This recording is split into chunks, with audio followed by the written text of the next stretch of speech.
churches which have absolute views. So Protestants, generally speaking, do not, and they actually concede that they don't because they can. Now, when you're talking about Christian nationalism in and of itself, of course, I would always advocate for my church to be the church that was, Athlone TV is now live.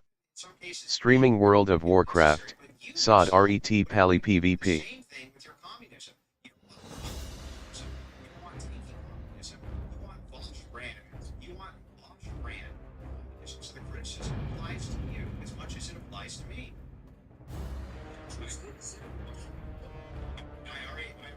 Okay, so the question becomes, is that not true?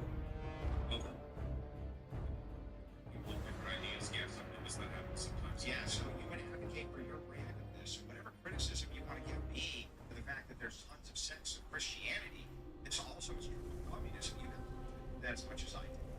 Well, there aren't any sects of communism. There are different communities, sure. It's like curiosity. What do you mean they're not sects? What's a sect? I think that sect is in religious terms. Does it just refer broadly to like different groups of people? Because if that's the case, sure, there are plenty of sects. So Okay. Assume it was like religious connotation. Response to the issue is I still have no idea what a fundamental ethical basis is. This Christian, then tell me what Christian ethics are. Fuck China. Well, I just explained this to you. Can't start yet. So I feel like you get down to actually.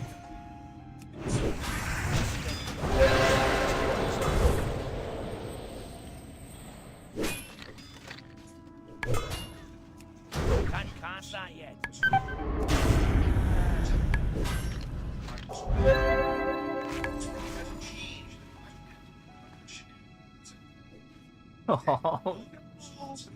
So I want to see in society. That spell isn't ready yet. That's still charging.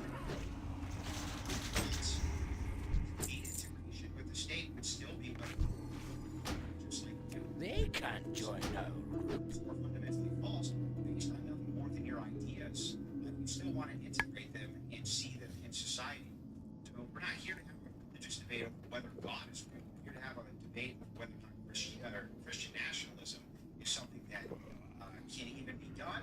I propose that it is, and I propose the ideas are better than this outlook, which we're much closer to Christian.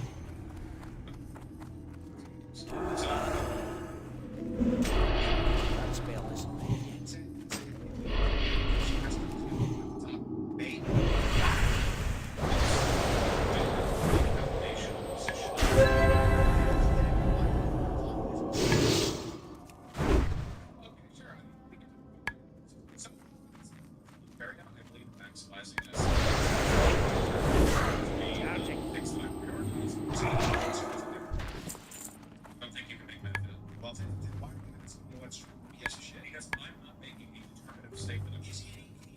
Is anything ever true? Well, okay, so you know objective truth. You know something is 100% true. Can you know that? It really depends on the definitions you have. But also, number one, being legitimate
No way that hits me that far away, man. Just listen. Yeah.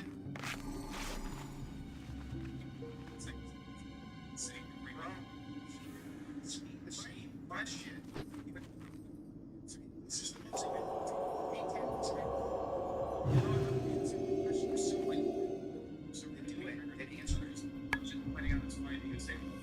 then answer the question. I can't cast that yet. Too far away. Can't cast that yet. This is not the primary value. So Spell isn't ready your yet. argument's stupid. Your fucking argument's stupid. That's still charging. I can't cast that yet. Spell isn't ready yet. That's still recharging. Can't cast that yet. My mana is low. It can't be the primary thing. There's many multitudes of things you've got to adjust for, Bosch. So I would look at virtues, look at duties, I would look at outcomes, I would look at all of these as a holistic. It's holistic. That's still recharging. I'm going to range. Generalized by waving your hands in this broad, vague, indeterminable, like, group of things that you can actually That's still recharging. I can't cast that yet.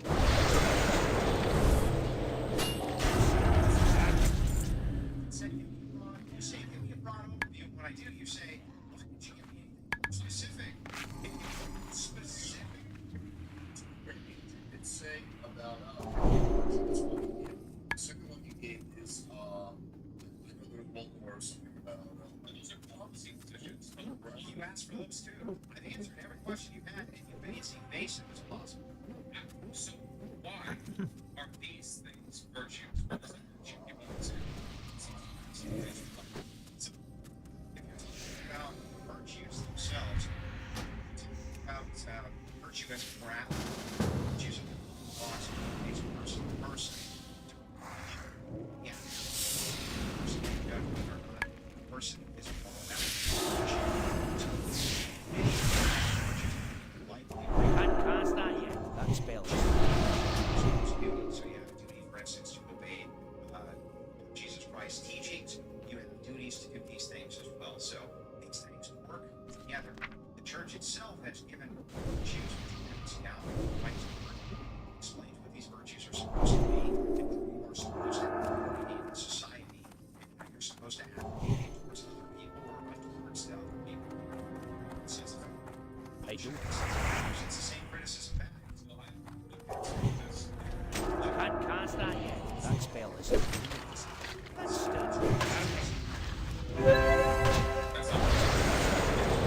Can't cast that yet.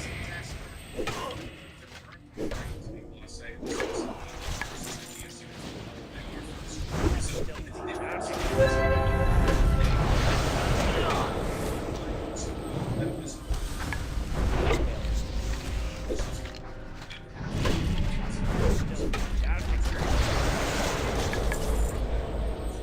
Divine command theory is not that its metaphysical nature because so high is that literally arbitrary. It's something I think everybody has even better. When we finish, It's the same criticism applied to you. ready to interrupt. Okay. There's going to be diatribe for next year. I can't cast that yet. That's still recharging.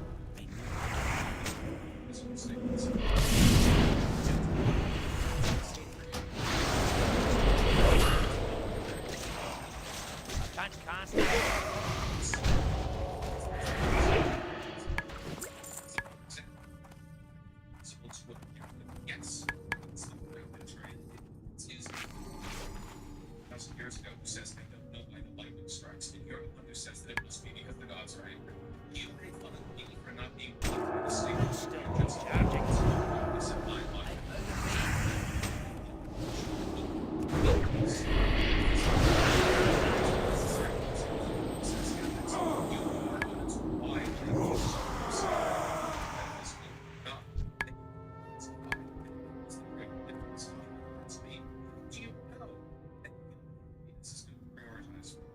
certain. So then you have nothing. Really. So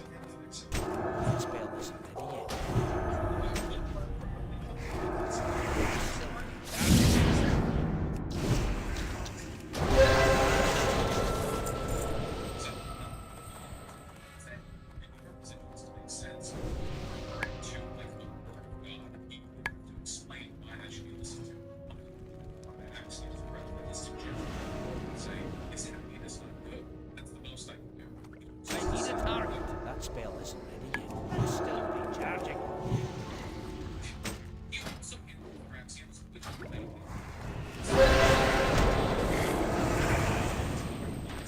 Essentially engaging in the most modernist defense of complicated God while repeating the suppositions. Makes no sense.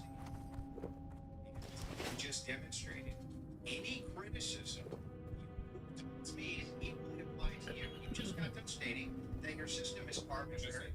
Let me finish. That your system is arbitrary. That your system is not grounded. That you yourself seems to not demonstrate. Can't cast that yet. That spell isn't ready yet. I'm just trying That's to still. Can't cast that yet. I still think why Christian theories it's far superior to your libertarian communism.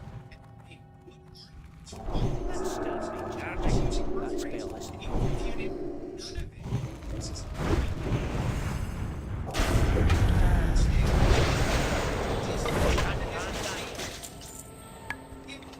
That spell isn't ready yet. It's still recharging. That spell isn't ready yet.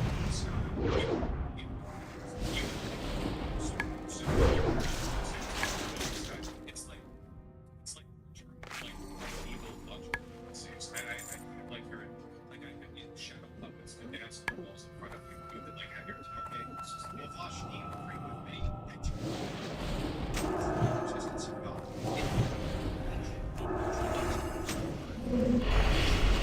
It's still recharging.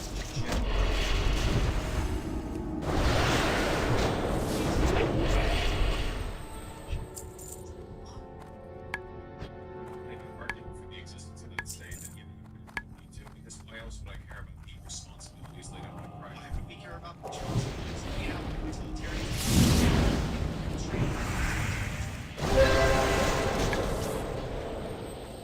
See, when people explain this to you, you see the fundamental misunderstanding of what a restrictive meta-ethical state is. You know what? Hold on, because it's going on forever, and like the whining of Christians is fun. Why don't you believe in any of this? Religion. We saw this at the very beginning. Here's what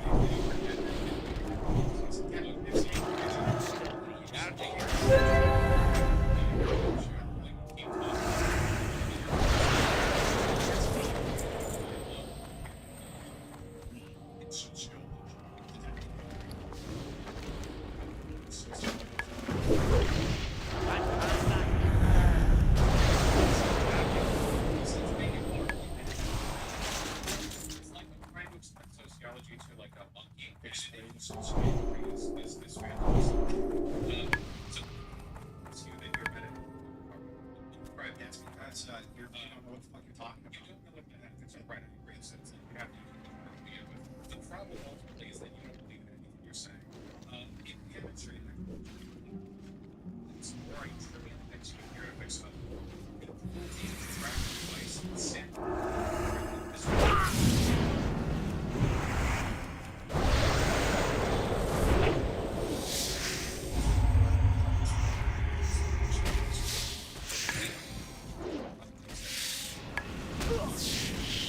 Can't cast that yet.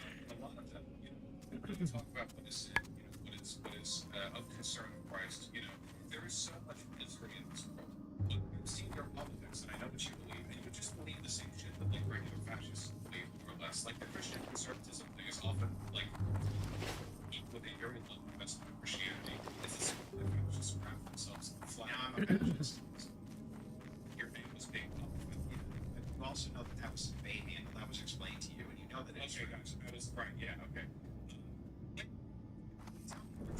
skill in combat, adventurer, cannot be doubted. Your resolve may yet see us through to the end of Morbid Fell. Go to the city of Stormwind and speak with Bishop Farthing in the Cathedral of Light.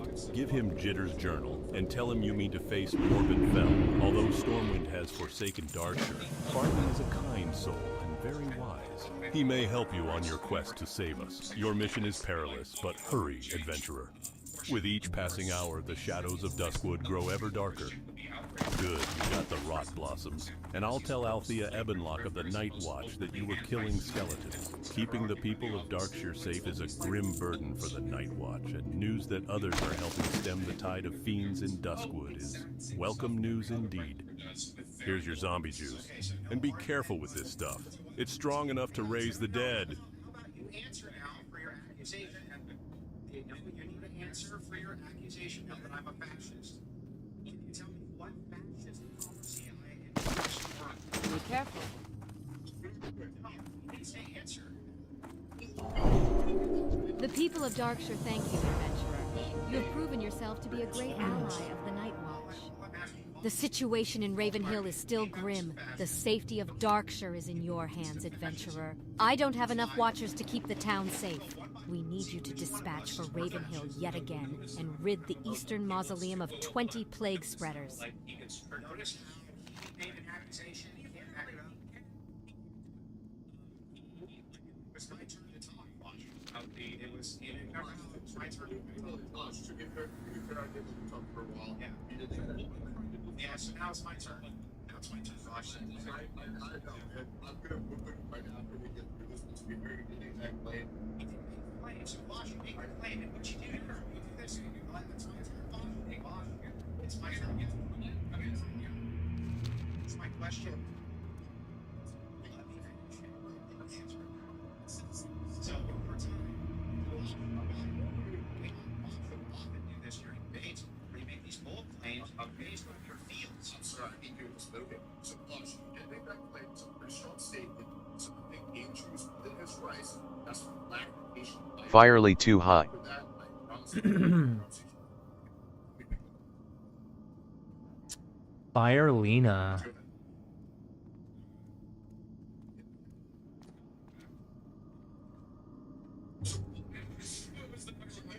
Dark.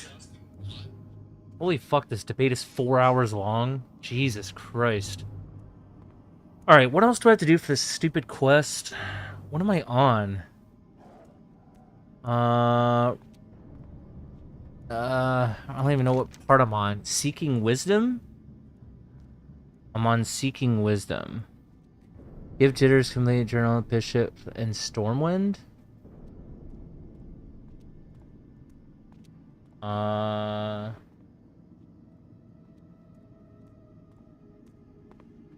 Fuck, man. I don't want to go back to...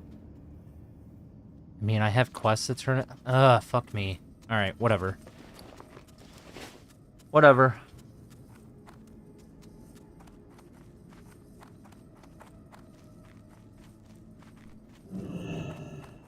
Where would you like Actually, to go to? do we do it? I'm on Seeking Wisdom.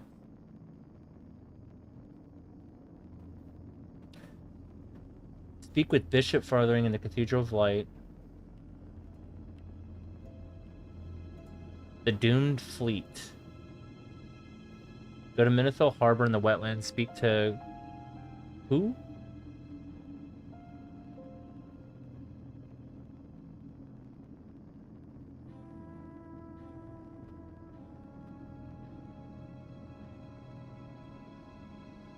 Alright, we're doing it.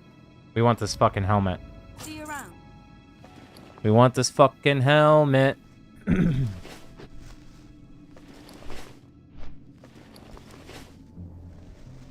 This quest chain is so fucking long, man.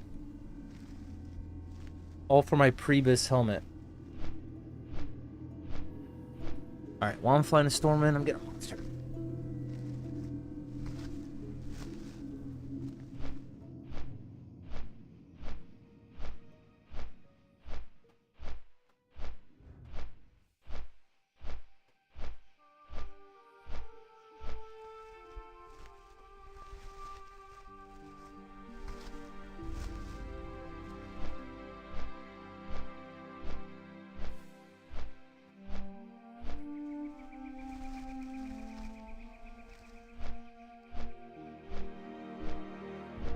Alright, chat.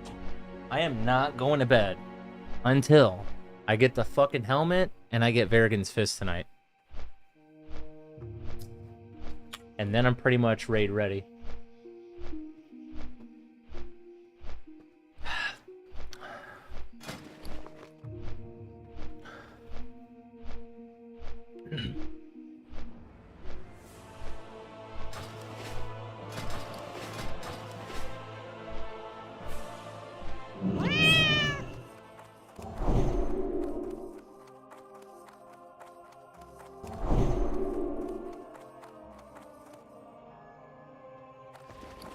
Do I need to go to the auction house for anything? I'm trying to look. I need to get rid of that thing. I do need to turn in this.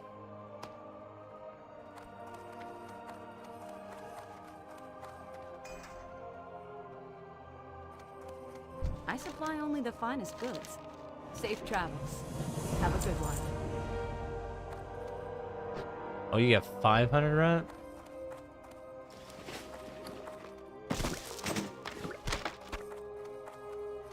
I do need to sell. I don't know what is giving me silk cloth, but Have you come seeking training Speaking in of the ways which- of armed combat? Just browsing my wares, or is there something specific I can help you find today? I'm gonna be able to. How much is this going for? I don't think that's up to date.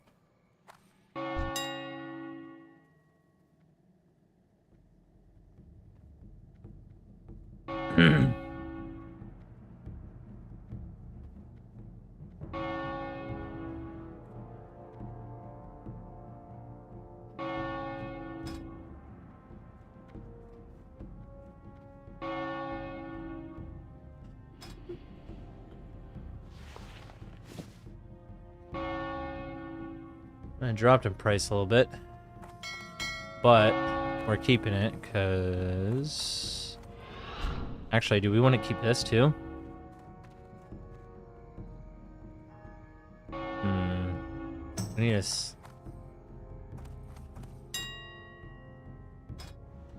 We do need to sell this, this, this, this.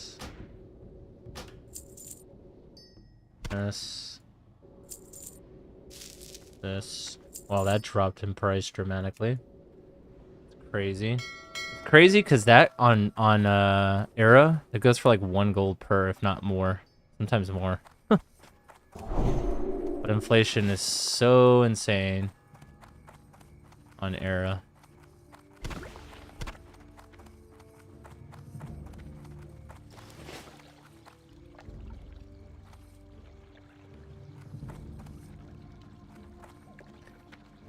Where I'm getting most of my gold, though, I have hit 50 gold multiple times now. I probably would have hit 100 gold probably 3 times over at this point. But, you know, buying all my skills and then buying all the gear, the auction house gear, which I'm not buying anymore at this point. Now we just, like, earn it.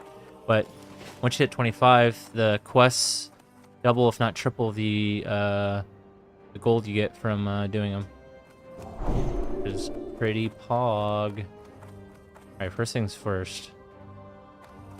Oh, does this... Can I learn that? I've heard it said that Oh, fuck yeah, let's go. Hold up and Bet. Strongguard has a book that is sure So to help now- improve your first aid techniques. This is the best we can get. So now I don't even need... I don't even need the wool anymore.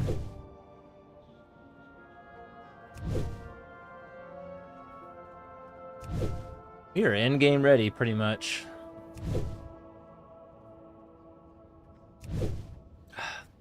I like this. I like that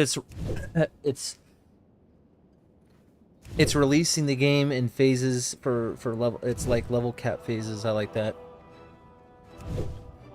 Instead of raid phases like they did in original classic. 2019 classic, I should say, not vanilla. Not OG vanilla, but they released it in phases for raid tier.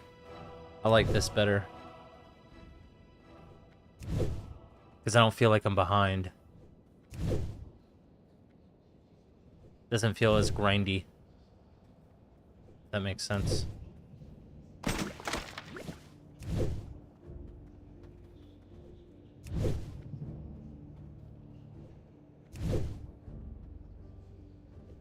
Want to sell tips for free?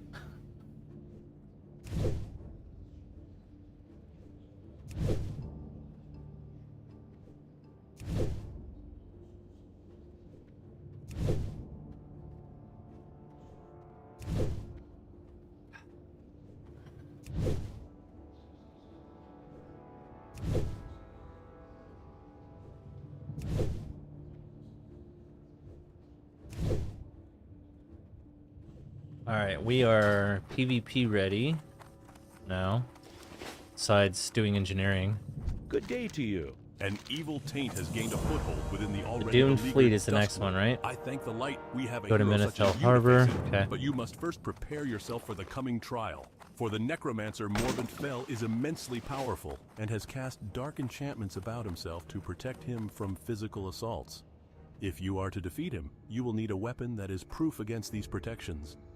Years ago, the Third Fleet of Kultiris sunk along the coasts of the Wetlands, an expanse of marsh north of the dwarven kingdom of Ironforge. Aboard one ship was a load of Lightforge iron. This metal is precious to us, for Search items the crafted wreckage from it strike with of the holy flying truth. If you are to face osprey in the Morbid Fell, wetlands. then you will need such a weapon. Go to Menethil Harbor and speak with my dwarven colleague Glorin Steelbrow. If that lost metal can be found, he'll know where to look.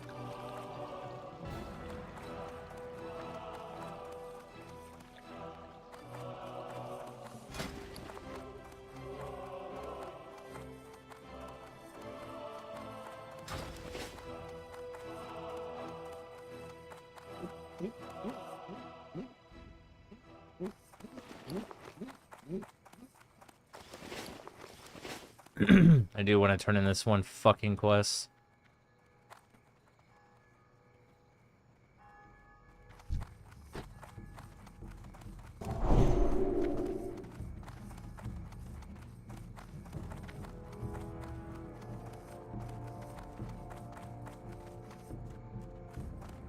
These great beasts know paths that you can't find on foot. They'll get you there fast and maybe show you something new at the same time.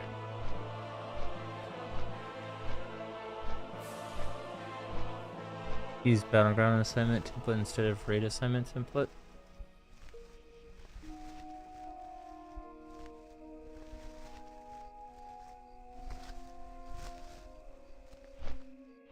Does it not work when I'm on a fucking flight path?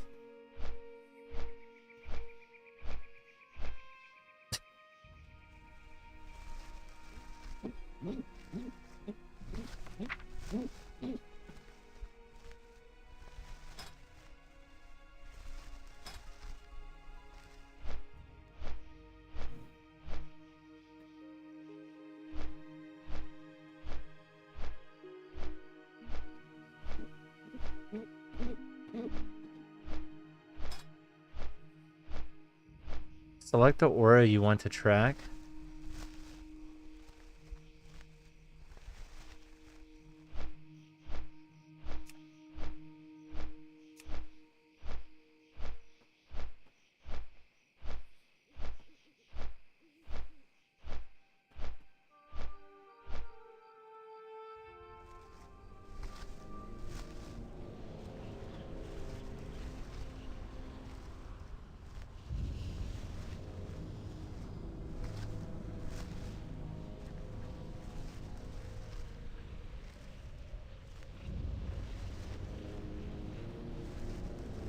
Auto buff a greater blessing if recipients are not within the paladin's range.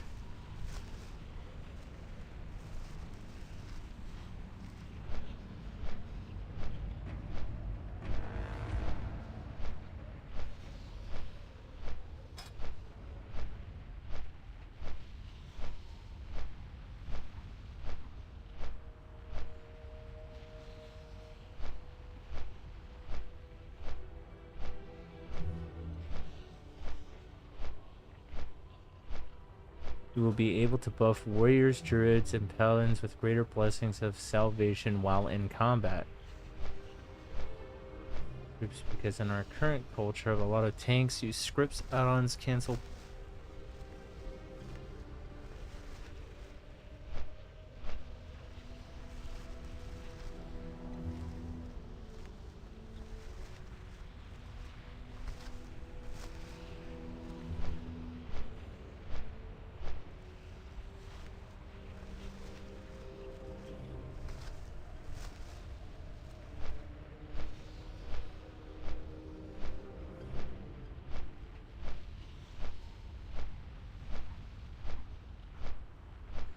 What if it's a melee hunter?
Chris Bumstead.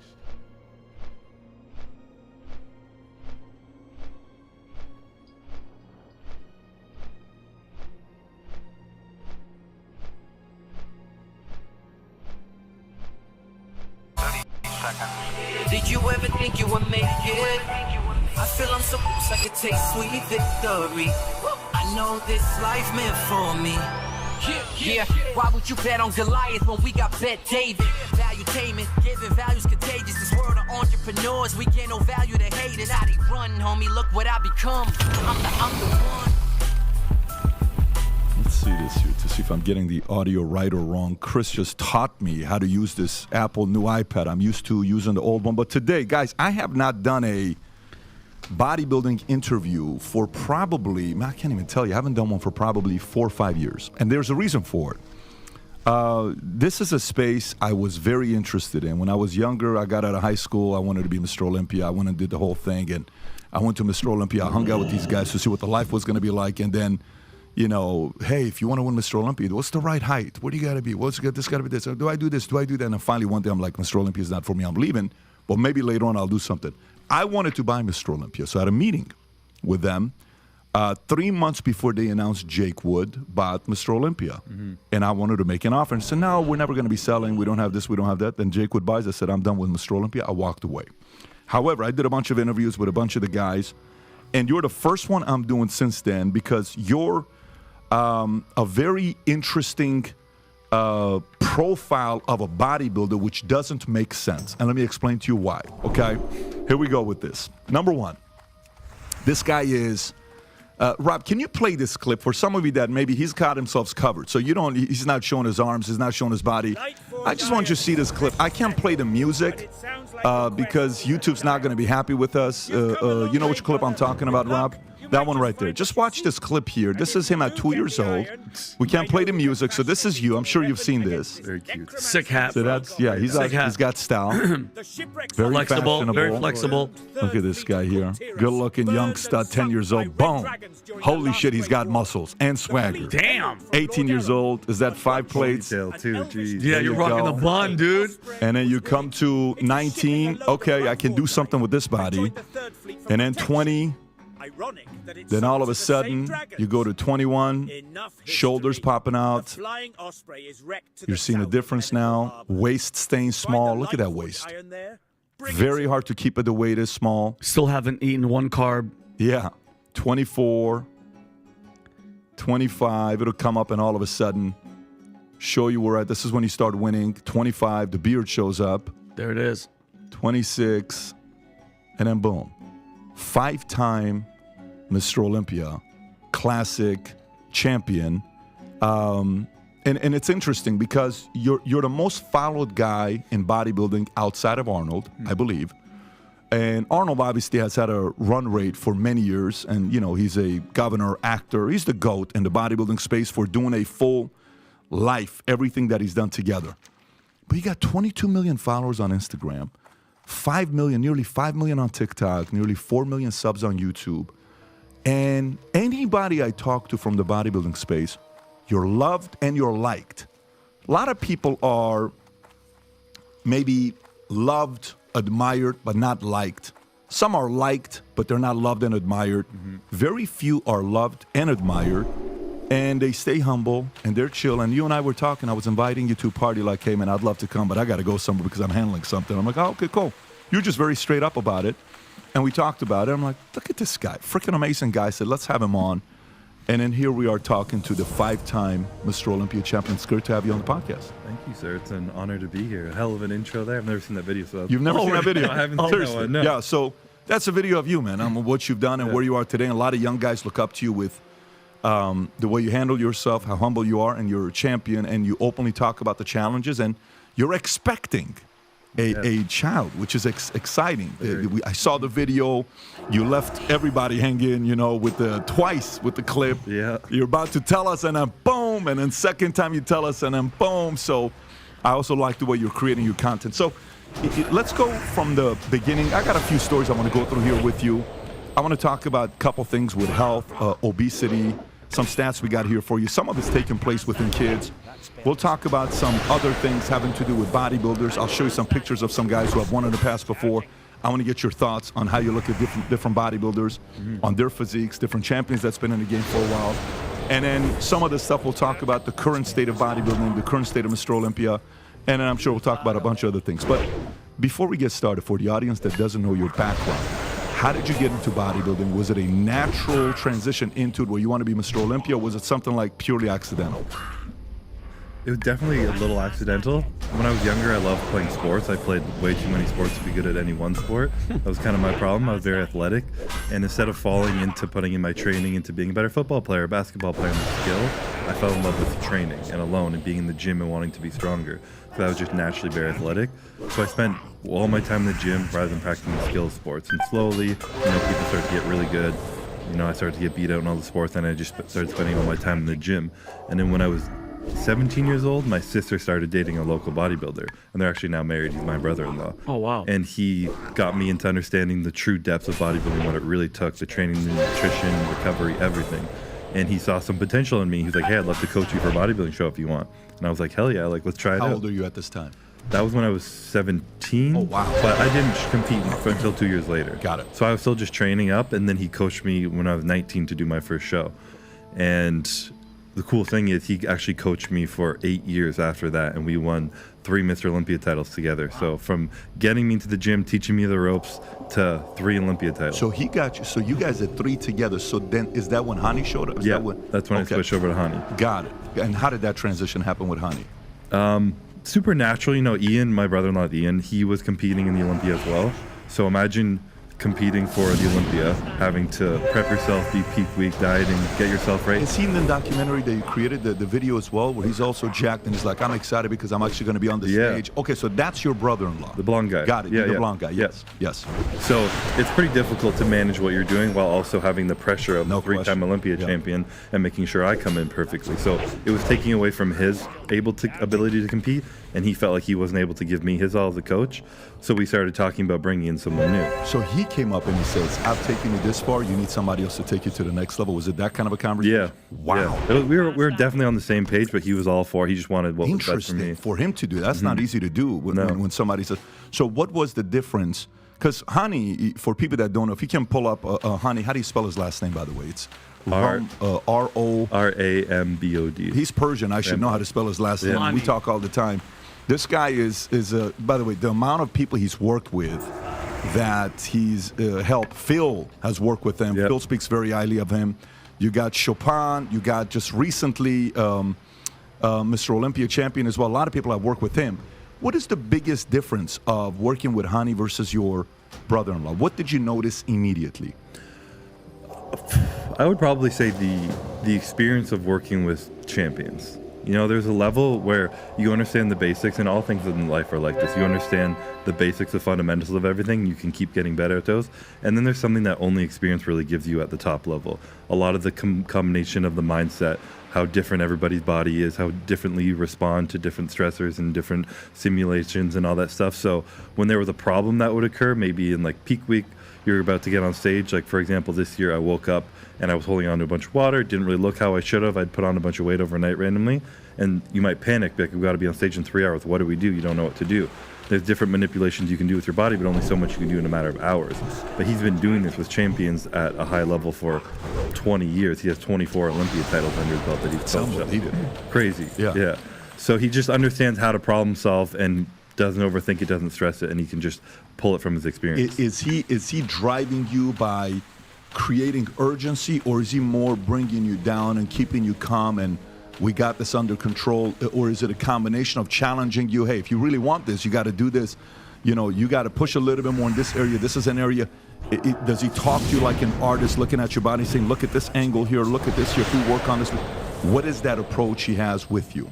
Is it more you feel calmer when he's around, or does he challenge you to go above and beyond? It's definitely a bit of both. And anyone who knows Hani knows he's a crazy stress case sometimes. And he's kind of like the guy who will carry all the stress so you don't have to. But he's also the guy who will never look at anything and be satisfied, you know?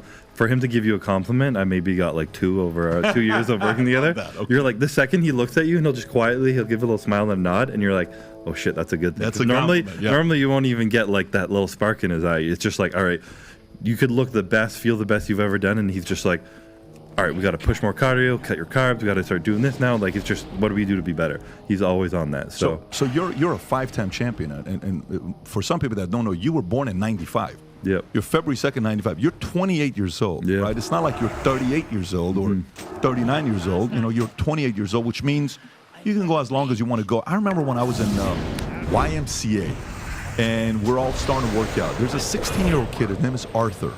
He had a brother named Merouche. They may see this, and somebody may send it to him. Arthur had an insane, and when I mean insane, I mean insane physique, okay? And you could tell this guy's genes are just better than the rest of us. He was 5'10", the right height that if you wanted to make a run at it. And then from there, you're kind of like, but just his passion wasn't there. He's just kind of like, yeah, I don't really care to be a Mr. Olympia or compete or any of this stuff.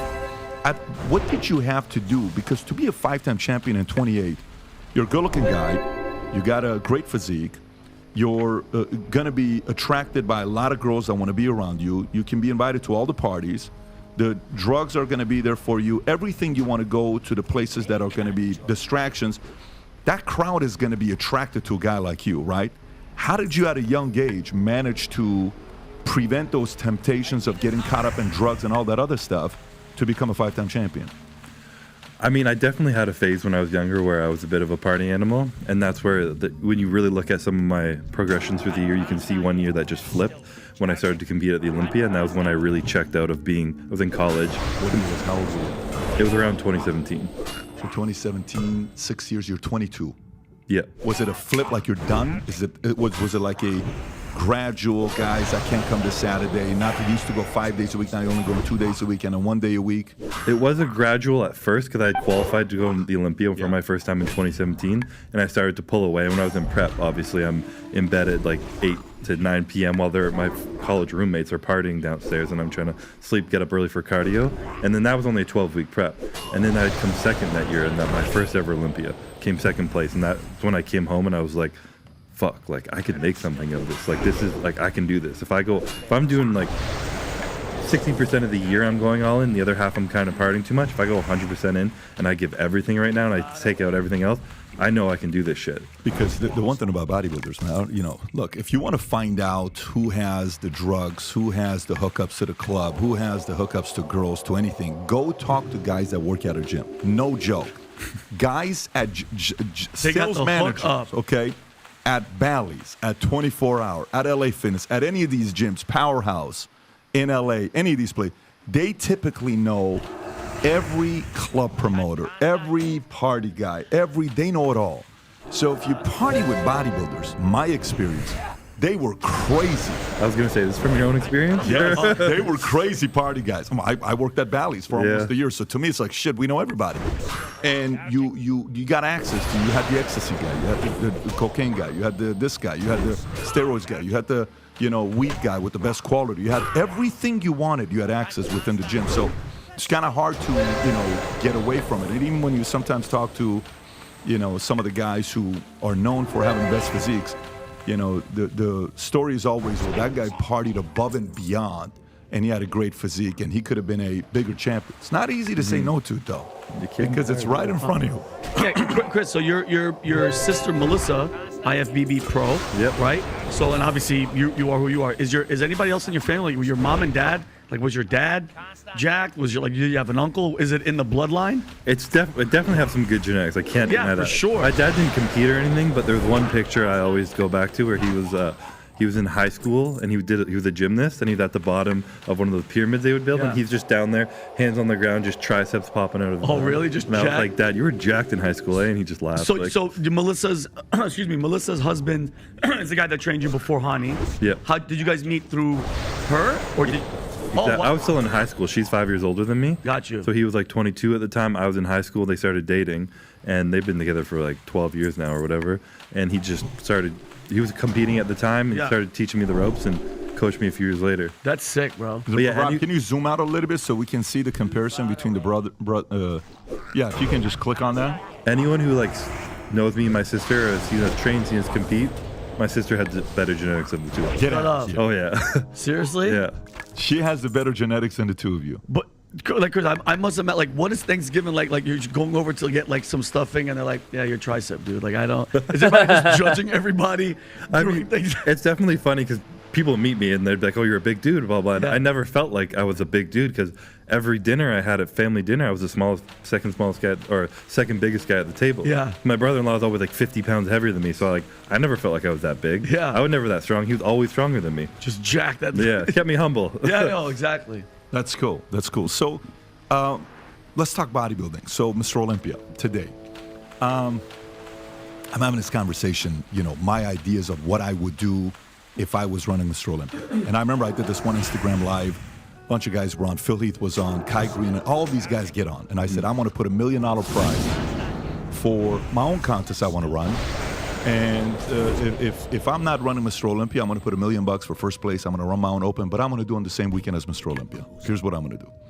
Not like I was trying to piss anybody off, but I just chose the same. I thought it was appropriate to do the same weekend, and see what's going to happen. I was willing to go to $2 million, even a bigger number, but I wanted first place to get $1 million check when you win. However, the direction I wanted to go is using data to prove what was the hardest thing to do that would earn the respect of somebody winning. And to me, the hardest thing to do with data today is a small waist, a nice symmetrical back, nice shoulders, legs, bone. The movie, when you see these Hulk-like, not Hulk-like, more Reeves type of style physique or Frank Zane type of physique, it's also healthier. You can also manage expectations with the younger kids that look up and say, I want to be like that guy. Because it's different when you're looking Nasser Al-Sombati, you're like, shit, I want to be like that guy. Dude, that guy died very early because he was taking all the stuff. We're almost done. 3 more quests this guy's after got this. 26. You ever seen a picture with Greg Kovacs standing next to Jay Cutler? Have you ever seen? Can you pull up this picture I sent you? I thought it was a joke. I thought this was a joke.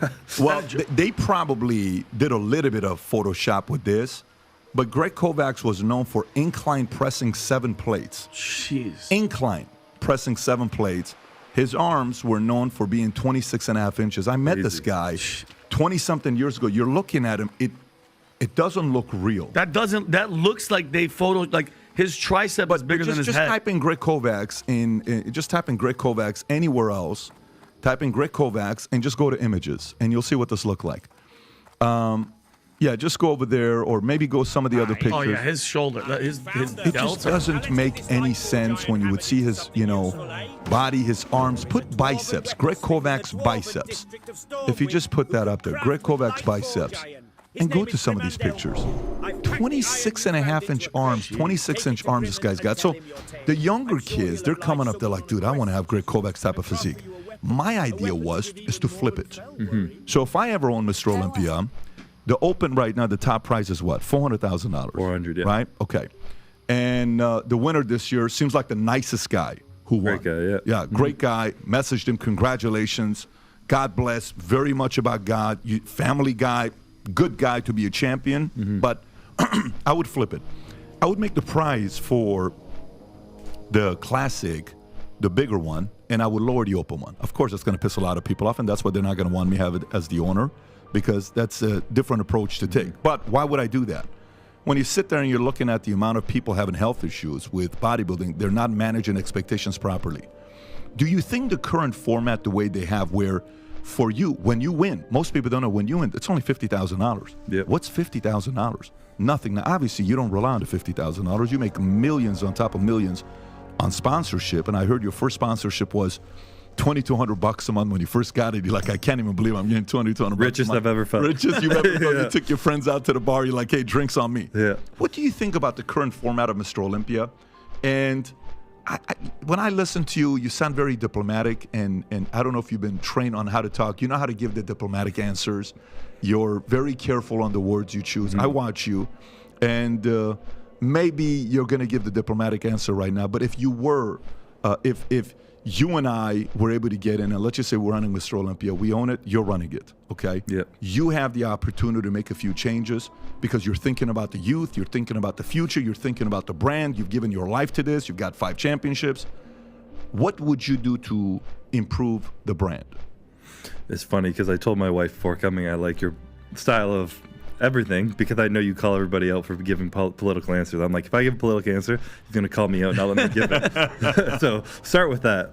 No, and the way you're thinking about it and talking about data and the progression of it, I think the way they're looking at it, and I'm not going to be super political, is very short term. They're thinking people are excited to come buy tickets to watch open bodybuilders because it's crazier to see, but people don't want to become that. So it's a short-term goal. The older people want to come and they want to watch it, and to this year they may sell more tickets.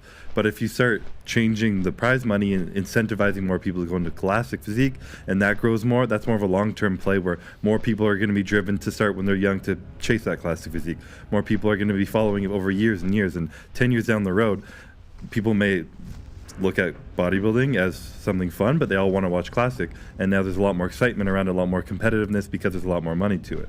So it's kind of a longer term game, and I know the way you operate in business, of course, you wouldn't have gotten where you are if you weren't thinking long term. So I would agree, I would probably put more emphasis on classic physique. I would definitely be upping the prize money, and I've even thought whenever I'm done with this and I choose to retire, I want to find some way to incentivize that more. Obviously, like you said, I found a good way to start my own businesses and create my own net worth outside of competing. So I'm lucky in that aspect, but I want to help other people who don't have that opportunity, but who want to compete, be more. So I want to encourage more people, whether it be more sponsorship opportunities or business opportunities for whoever the classic physique winner is, plus more prize money, more shows around the globe that incentivize it more, just different aspects. Something I've definitely thought about. Yeah, I love that, especially coming from somebody like you, because when you look at this, you're wondering, this is what I would do if I surveyed everybody who bought a ticket this year. I would put a list of all the top competitors who are there, and I would do a survey from everybody that bought a ticket, and I would ask, who is the number one person you're coming to see if I'm running Mr. Olympia? Because that's the data I want. Yep. So then if I all of a sudden notice the guy that's got 22 million Instagram followers, 23% are coming to see you. Second place, 17% are coming to see Derek or Hadi or whoever else it is, right? 13% are coming. If I see those numbers, why is the 23% that's coming to see you getting paid 50 and the 17% is getting the 400? Because that's a real valid question to be asking that data is going to reveal who's selling the tickets. And I don't know if they do that data or not. By the way, Mr. Olympia, if you're watching, and if you guys are involved in a Mr. Olympia, you guys ought to ask this question. If you're working for Mr. Olympia, go up, you know who your bosses are, go up and say, can we run these numbers? And FYI, for the rest of you that are more from support of what direction he's going to, and you actually want this industry to get healthier, and you would like this thing to be on national television, not the way it's going right now, it's not going to be. If you want it to be on national television, which is when you get the big checks, the big money, the big dollars, and prices can get higher, that is a very valid question to ask, because when's the last time Mr. Olympia was televised? Long time ago. No idea. Why is that? It's because of the steroids and the issues and the challenges and the health. So everybody that wants to do, they're like, oh, 8 people died this last year. This many bodybuilders died because they're using tren or whatever else they're using. And that negative connotation comes with it. But if you all of a sudden say, no, we want to highlight this kind of a physique, it can change the game. Do you think it would change it, though, if... Because it's still well known that everybody uses steroids. No question about it, yeah. So does it matter how much they're using or the fact they're using it at all? I don't care if you use steroids. I know you don't, but the average person on national television? But I also think, like, I think we used to care who used to smoke weed. Like, when you and I were, I keep saying when you and I, you're 28, I'm 45. I forget the age difference, 17 years. I talk to you like, you know, you're a champion, you know, career, you've had 20 years. You've not had a 20-year career. You only got like a 6-year career. It's crazy. Your career's only 6 years and you won 5 out of 6 times.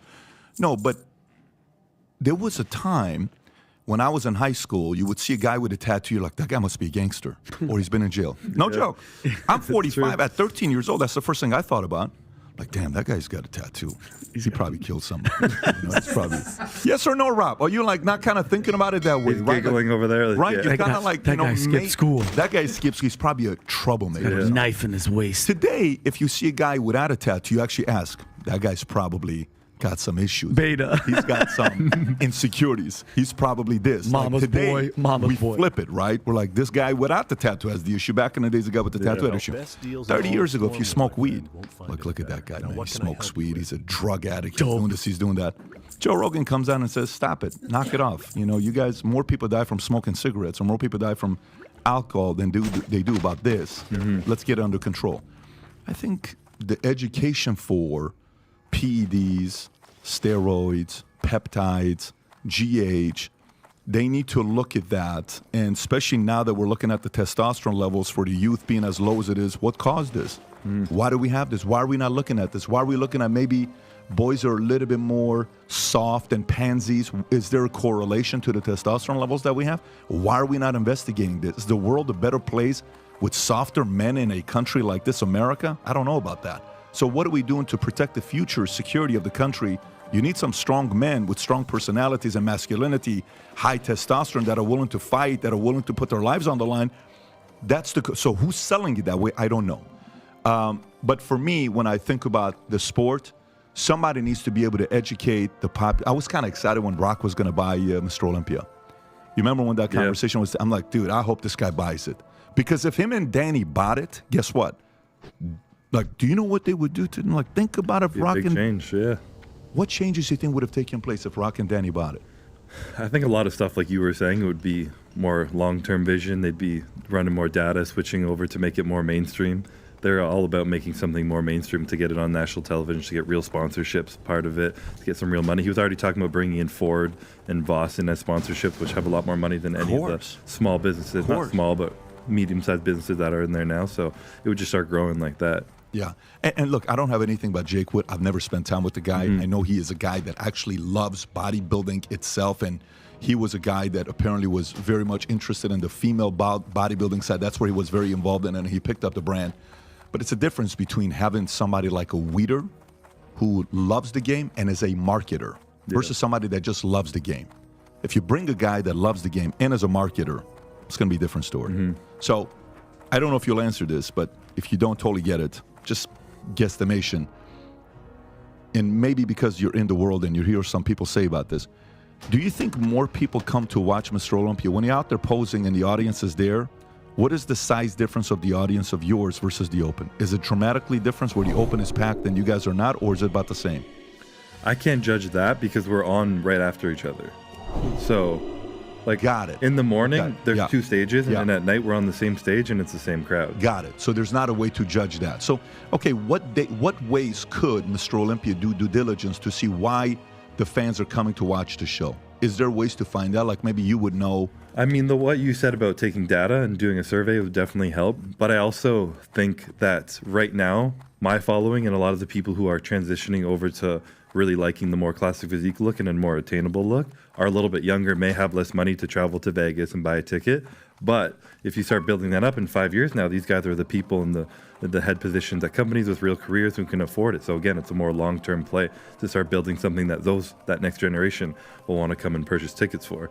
So it's hard to say, because if you did your survey right now, and let's say you said I'm 23%, and then the winner of Olympia is 10%, but what if the next guy is 9%, and that's also in the open? Yeah. In the open. Oh, and then the next guy's it. like another 9%, and he's also open. And then the combination is like 38%. Maybe I'm 23, but the combination of the top 5 guys in the open is a little bit higher right now. But by the way, you know what I would do if they did that? Then at least that's going to prove that they're doing the right thing.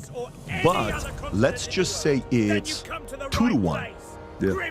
But the price is 8-to-1. That doesn't make any sense to me.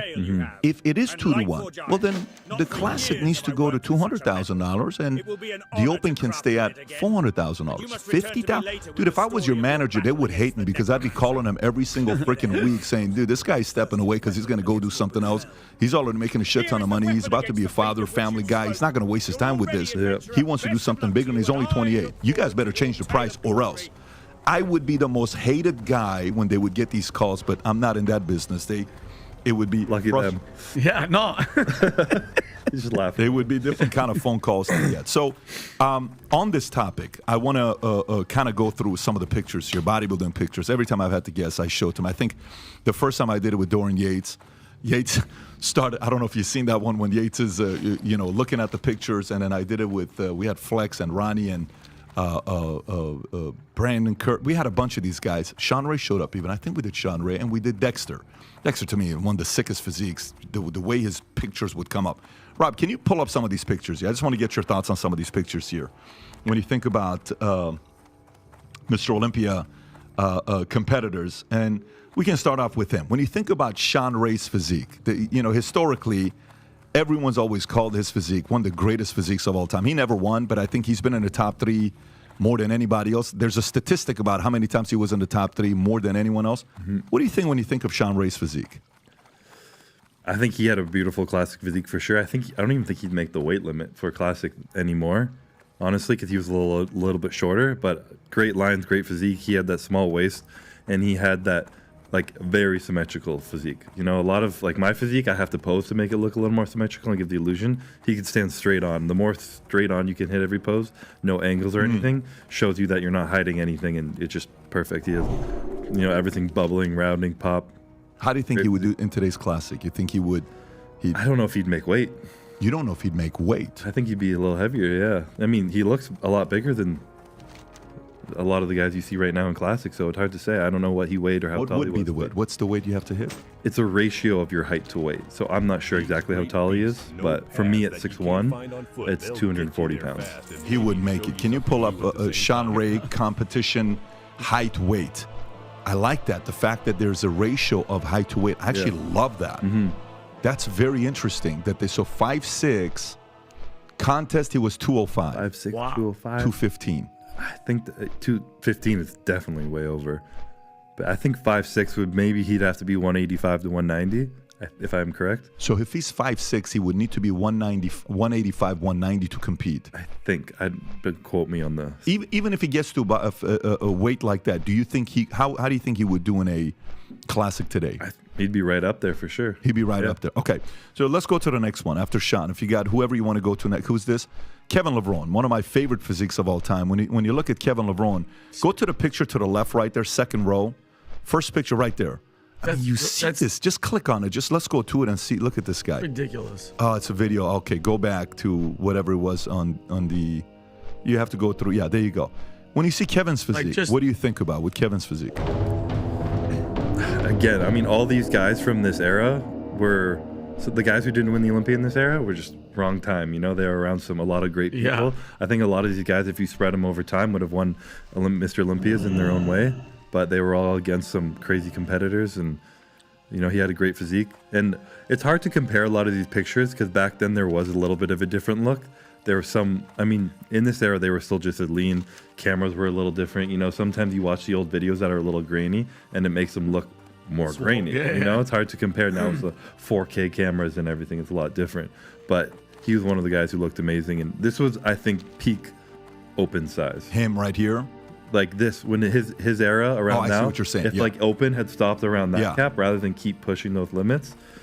So this was the peak of the bodybuilding open era for Mr. Olympia. Yeah, and it's difficult because someone like Ronnie Coleman came around and he could hold 300 pounds and still look aesthetic because he was he's a one of one, you know.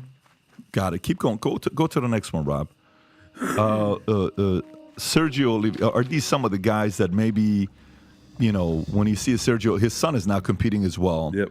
And he's got a great physique as well. What do you think about Sergio's physique?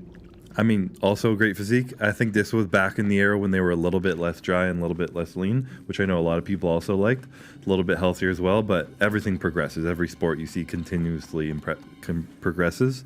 So it's hard to say that anyone would still appreciate looking at someone who's not quite as lean.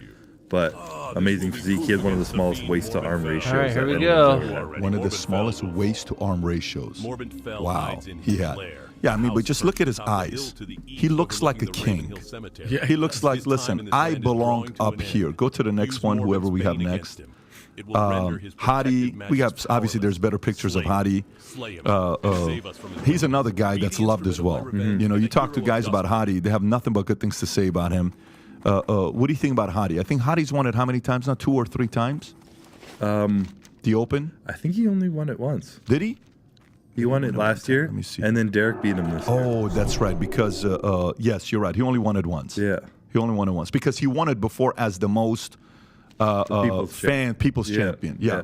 No, I love Hadi, and what I love about him is he trains like an absolute animal, and this is why a lot of people love him. He's coached by Hani, and I went down to Texas at about 3 weeks out last year, and we were training together, and he doesn't speak English, he speaks Farsi, and he's also kind of deaf, so he just kind of like, he's very nonverbal communication, and he's like, makes fun of me, teasing, cracking jokes, and then it's like time to do a set, and he's just like serious. He puts 2 more plates on, and Hani's like, you don't need to do that heavy. He's like, just shakes his head, puts another plate on, and just go ball to the wall. Just an animal in the gym. So has Hadi forced you to learn how to speak Farsi or not yet? Like your Farsi isn't that good yet? No. Okay, I thought maybe they taught me a few things when I was down there, but I forgot most of it. Yeah, I can't say that on there.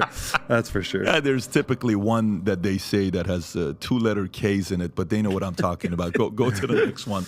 I'm not gonna say this is Serge. Okay. What do you think about this physique? Like this is.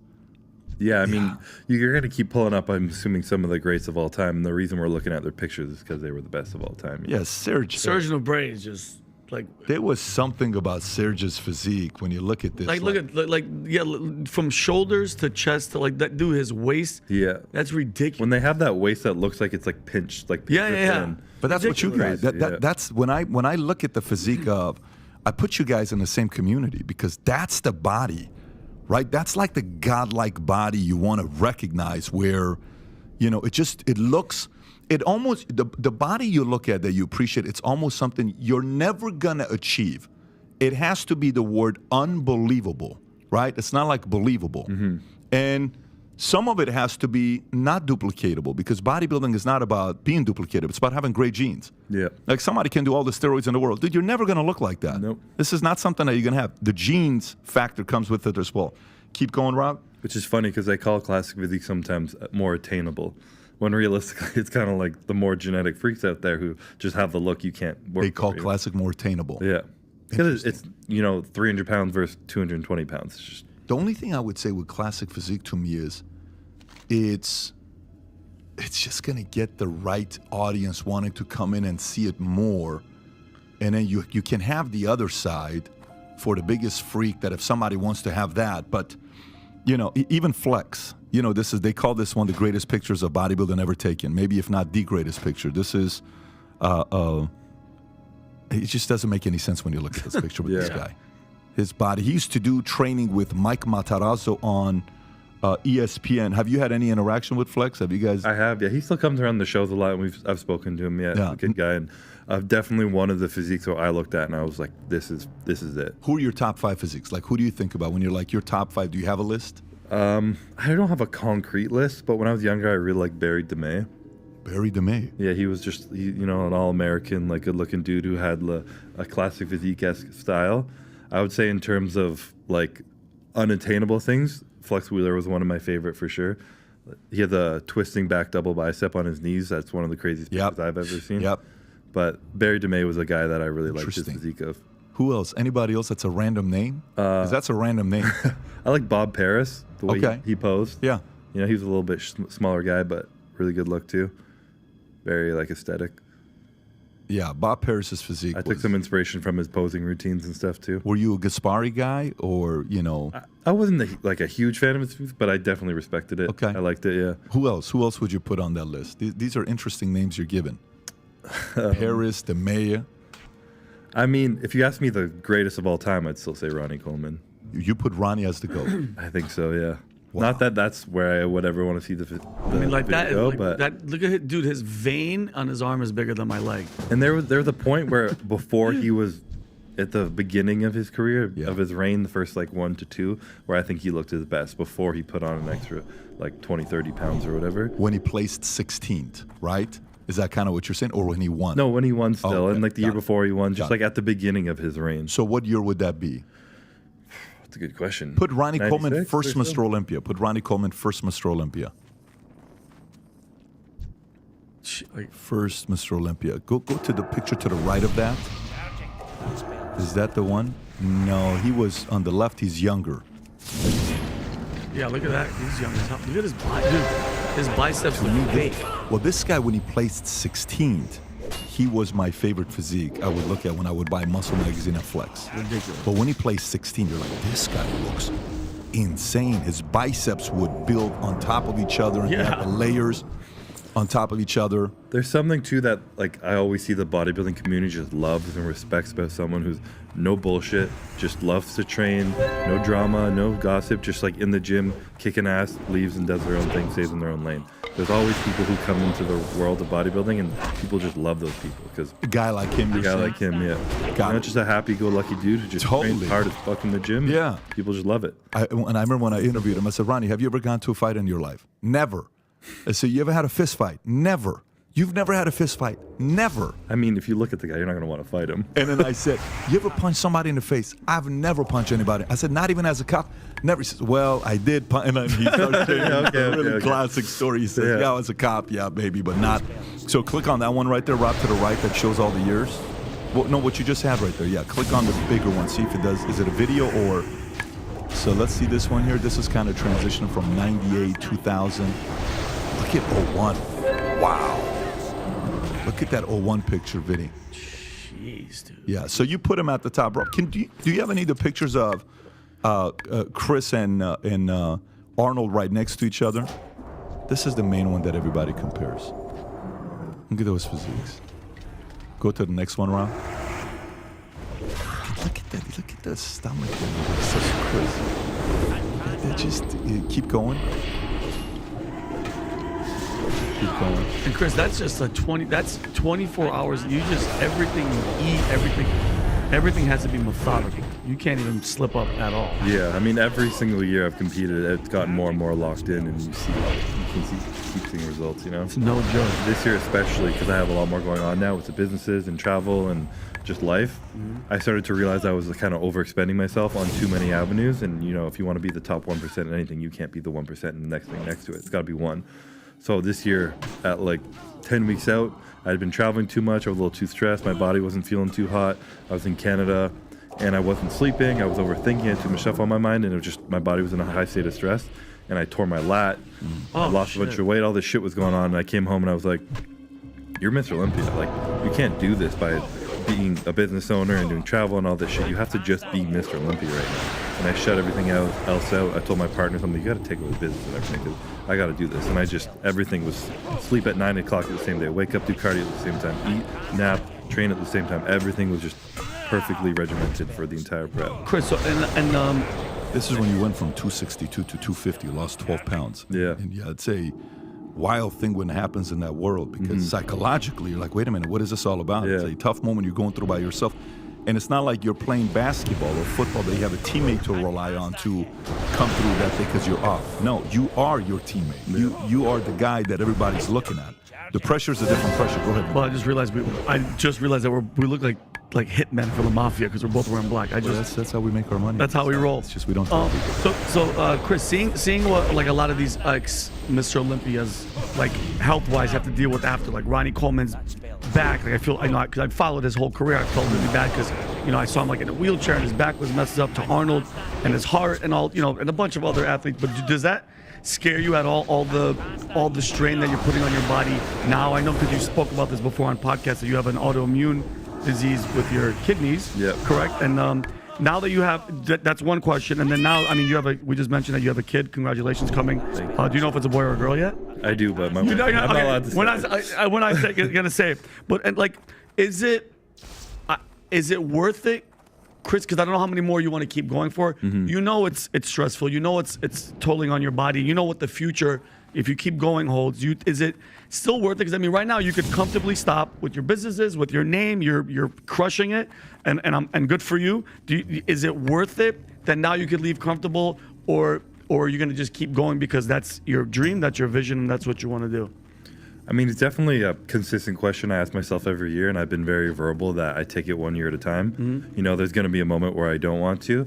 And when you were asking me initially, what was that initial flip where I started to go all in on bodybuilding? And initially it was 2017 when I came second in Olympia, but then it was 2018 when I got sick and I found out I have an autoimmune disease, and I was in the hospital for like a week in the middle of prep, and I came out of that and I didn't know if I'd be able to compete again. I didn't know if it would be my last year competing. I didn't know what was going to happen. And that's when I really was like, fuck, my health could be an issue here. And luckily it was unrelated to bodybuilding. It's something that I had prior to me, what I was born with. It had hit me when I was young and I didn't know what it was. But coming out of that, I was like, fuck, I could have lost it all right now. This is serious. Not only am I grateful that I still have the opportunity to do this and I'm on borrowed time, so I better give it my all, but I better be a lot more cautious of my health. So I started to do a lot more blood work, a lot more check-ins with my doctors, a lot more, started reducing the amount of drugs I would take because I knew I could push my work harder rather than just drugs. Focus on what I ate, my inflammation, all these little things, and it's something I focused on. And it's also something where I knew I wouldn't have a 10, 15-year career. As much as I would love to keep going, because I know I could keep getting better and do this for 10 Olympias or so, it's not my dream, It's not your dream. To have 10 or plus? Yeah. No. I've always told people it won't be forever.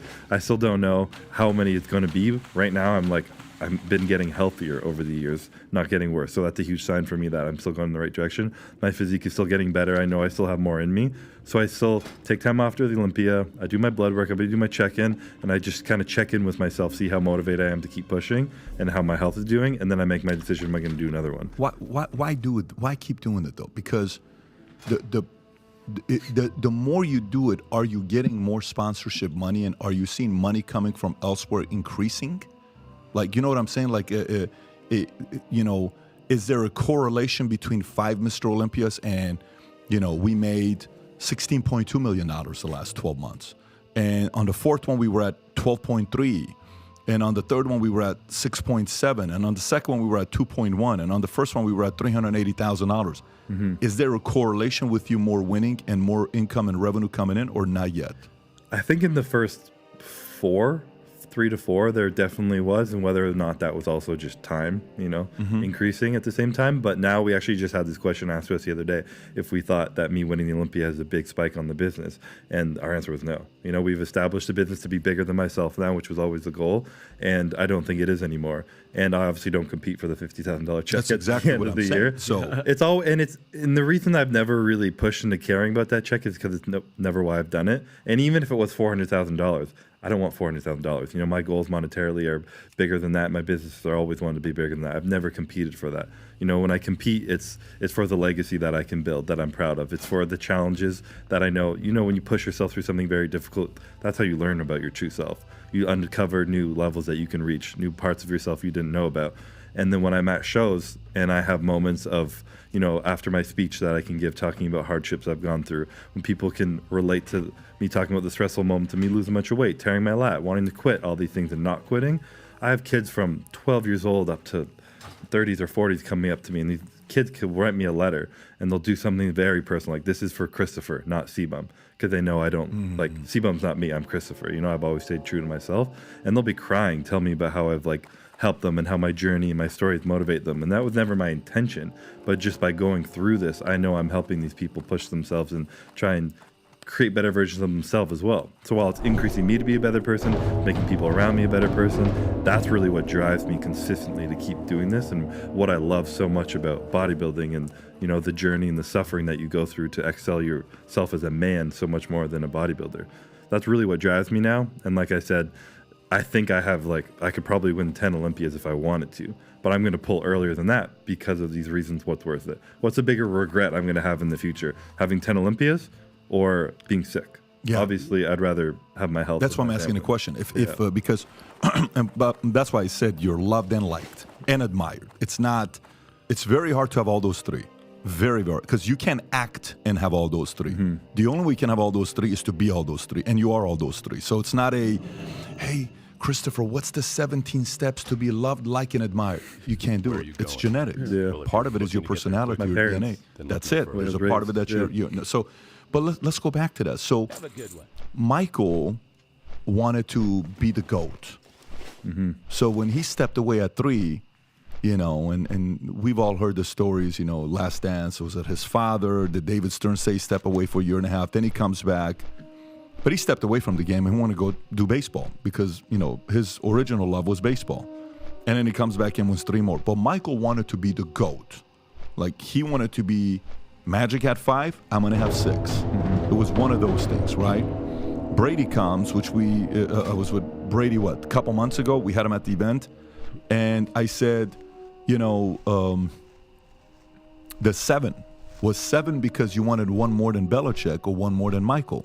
Because Michael's got 6 championships, and Belichick and him won 6 together.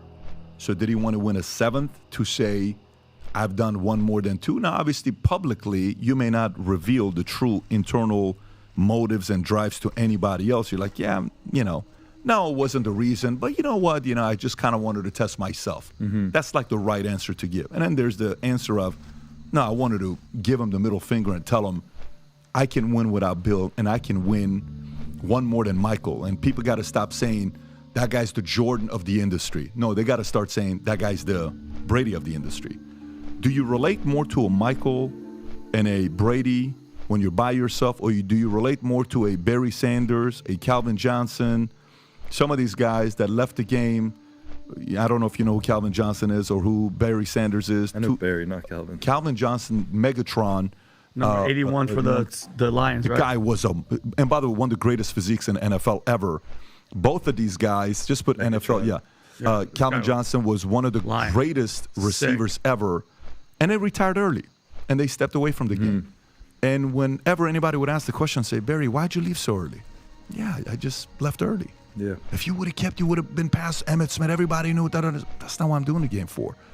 So which of those two do you more relate to? The crazy guys like the Jordans and the Bradys, or the guys that are doing it because they like it, and at one point if they stepped away and they didn't beat anybody else, they're totally cool with it? It's funny because when I started my career, and I mean, it's impossible not to watch Michael Jordan and just feel fire burning in your heart. Yeah. Everybody, no matter who you are, you feel that. Yeah. He's that's why you say you're the Jordan of your industry. But when I was younger, he was a guy I looked up to. I read Relentless by Tim Grover, The Last Dance came out in the middle of my career.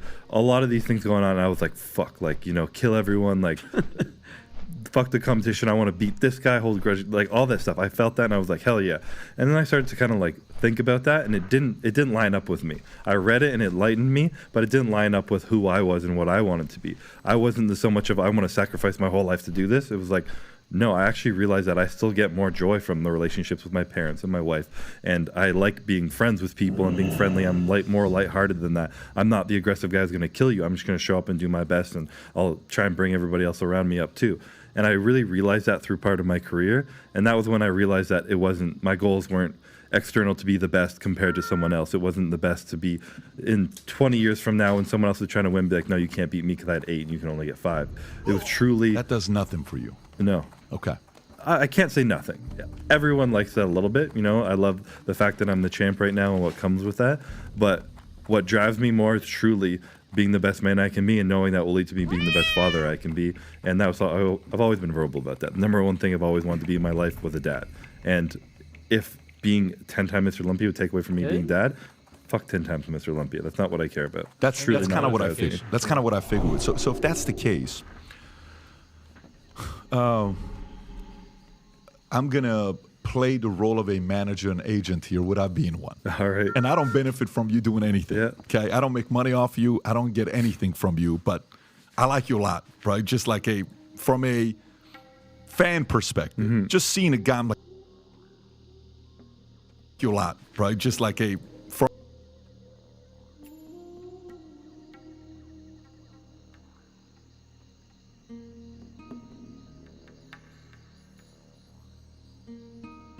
I am a type here and in guild.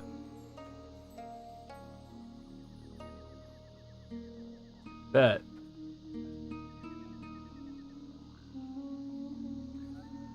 Does anybody want to help me get LOL. Varrigan's Fist?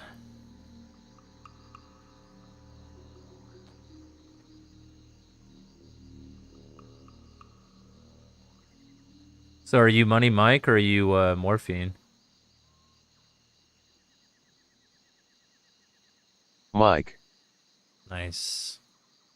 What's up, dude? Have you done the raid yet? I'm almost pre-bis. I just need the hammer, and then I think I'm good to go. And then I just need to do the raid. I should go get my fucking trinket. I keep forgetting to grab that while I'm in Stormwind. This fucking quest to get this stupid helmet took so fucking long. It took me half the day today just to do it.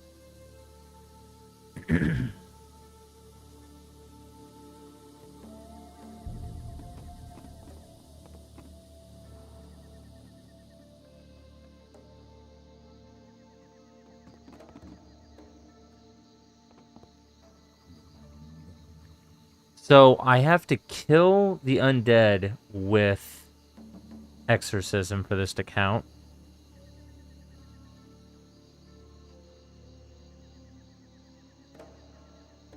I don't care that much. I have all the runes that I want. I don't want any more runes in this. Actually, that's not true. There's one more rune I do want to get, but it's not that big of a deal if I don't have it right now.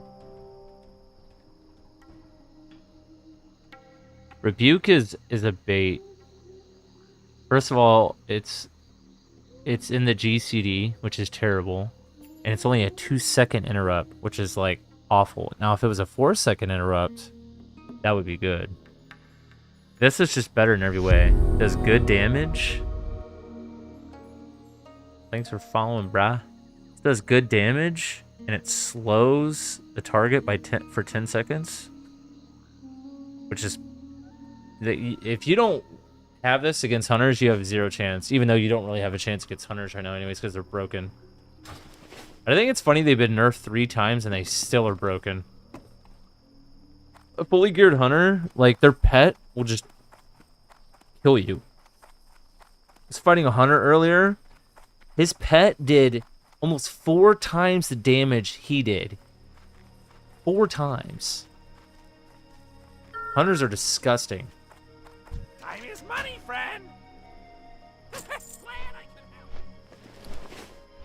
Disgusting. Light path that I get. Oh, Stone Town. I forgot about that. Okay. Yeah, I gotta kill these bad boys. I should be able to solo this, but the problem is not it's other players I have to worry about. You want to do some pseudo PvP while helping me get this gem, this corrupted gem? I'm on the last part of this quest, and then I get Varrigan's Fist. Should have a.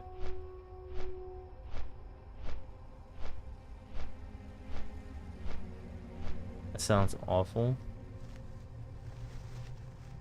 He's talking to himself.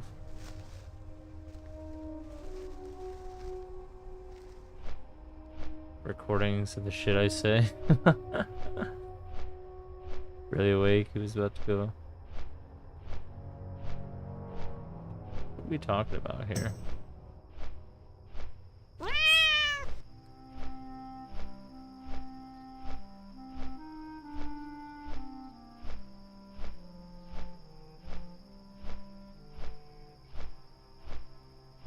I don't know who's talking to who. I don't know if anyone's talking to me here or what.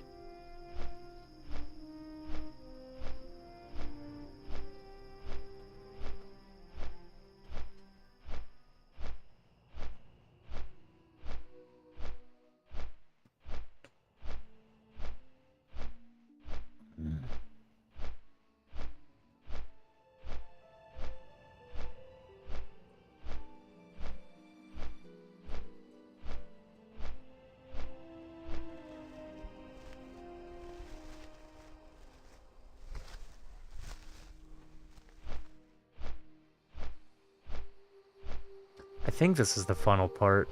I'm pretty sure this is the final part.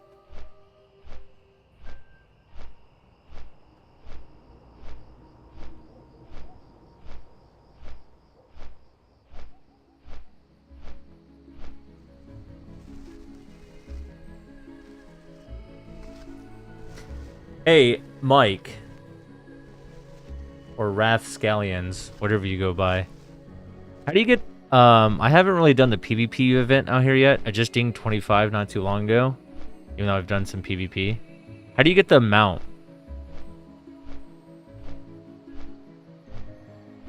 How do you get the PvP mount?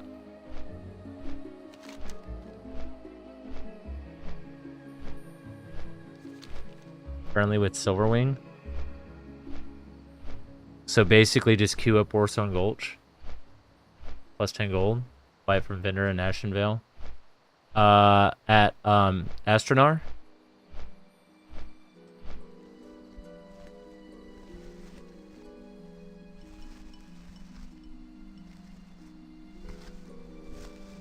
Where's the vendor at? In Astronar? I would assume so, right?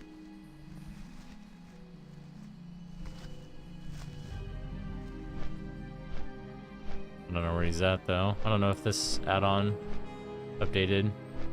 I don't think it did.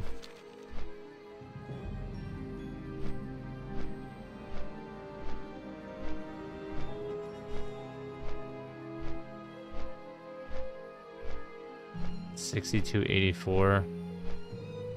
What is that, coordinates? I don't know how to look at coordinates in this shit.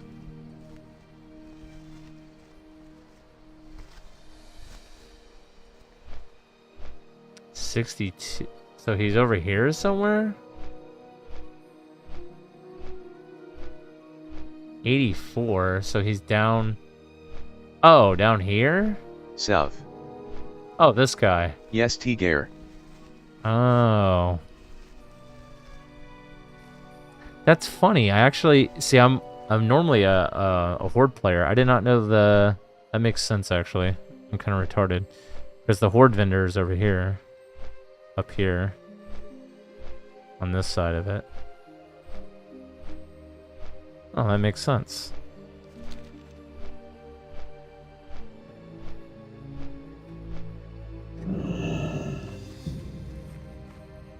I want to save my hearth here yet. I don't know. I do want to continue doing this, but I think we can wait.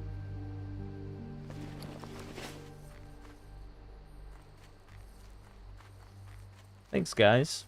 Appreciate it. Are you guys all on my stream right now?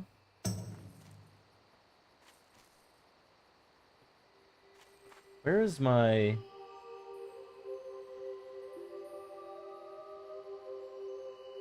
There's a bunch of users in my chat right now. Where's my actual, like... I don't know if this is accurate. I have a few bots in here too. I have 3 actual viewers. Oh, okay. Alright. I have a feeling I'm gonna get fucked up by the horde, but I can take... The only classes that give me a really hard time right now is mainly hunters and sometimes shamans. Shamans historically counter paladins pretty hard. Priests 2 later on more so. Well, I don't know how it is now. They have new abilities. Anything that could purge my shit, like freedom and stuff, I'm fucked.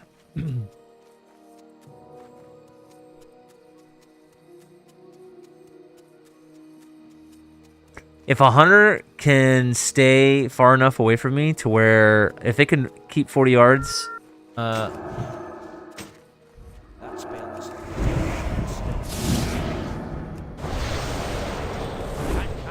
fucked up. Damn it, I need to get my trinket. I don't want to bubble this. Oh no, let me 1v1 this guy, bro.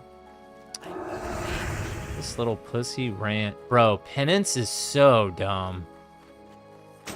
Hold on, I should be able to catch up to this guy. Oh, you done fucked up. You done fucked up, dude. Still recharging.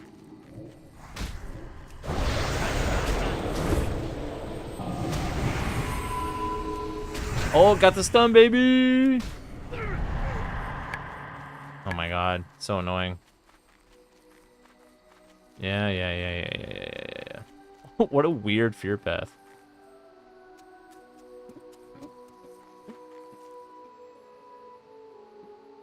Ooh, this is gonna have to change.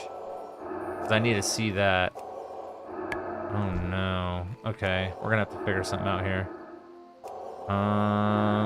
Well, we're gonna have to do a few things here. One.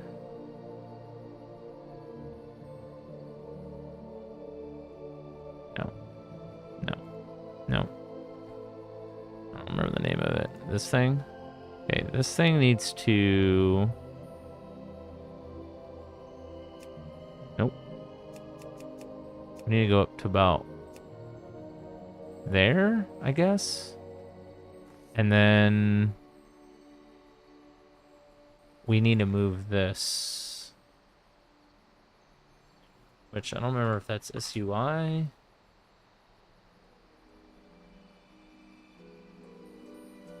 Yes.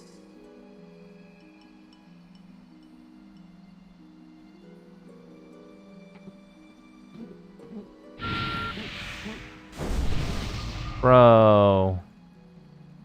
Why are you hitting me while I'm fucking trying to...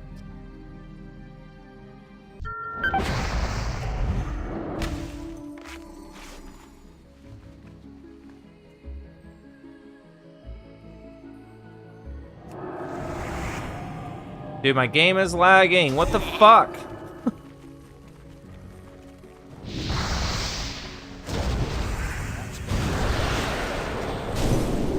Oh, you done fucked up, my boy. What a noob. Good God, that hits hard.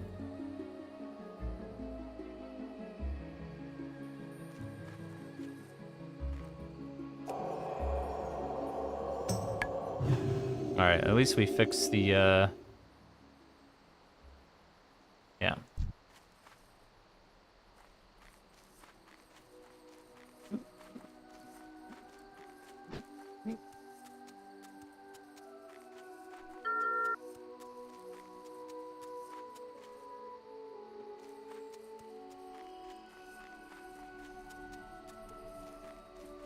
Fuck, I need another monster.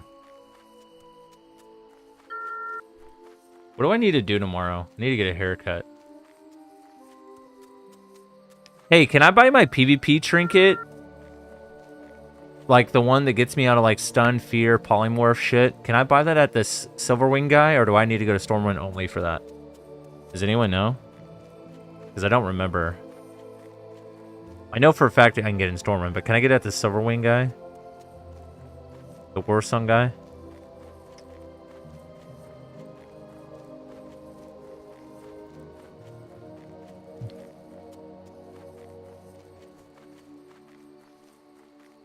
I should have fucking got that before I came out here, because I know I'm going to have to deal with fucking priests and warlocks and mages.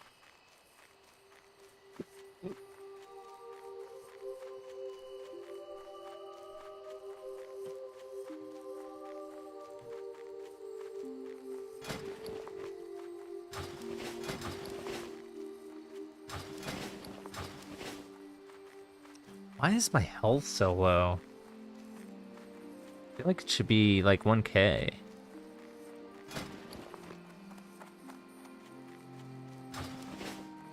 Oh, whatever. Alright. Time to get fucking crazy.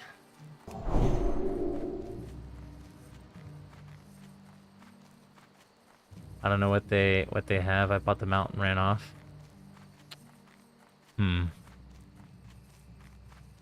Well, I know they have the one PvP trinket, the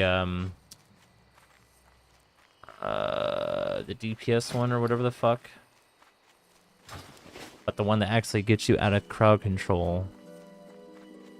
That one I don't know. I want to get both.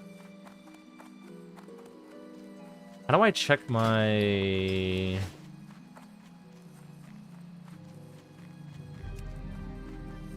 Silverwing Sentinels. We are neutral. Alright. Let's take bets and predictions. Let's see. It's 2 o'clock in the morning. Let's see how many losers are out here. Gatekeeping. BFD. See how toxic this is.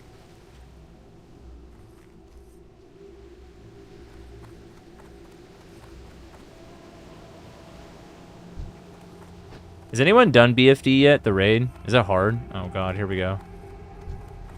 Oh, wait, what? I don't... Oh, this is all new. No, how am I supposed to get this?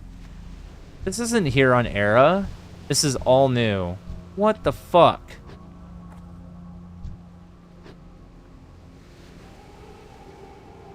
No, man. Runa and D jump in the water. Just run and jump in the water? Will this shit follow me down there? Yes. No. Okay. Fucking bet.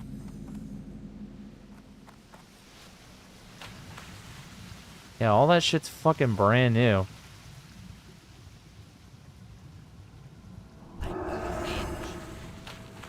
Bro, what? They increase these guys' levels, man.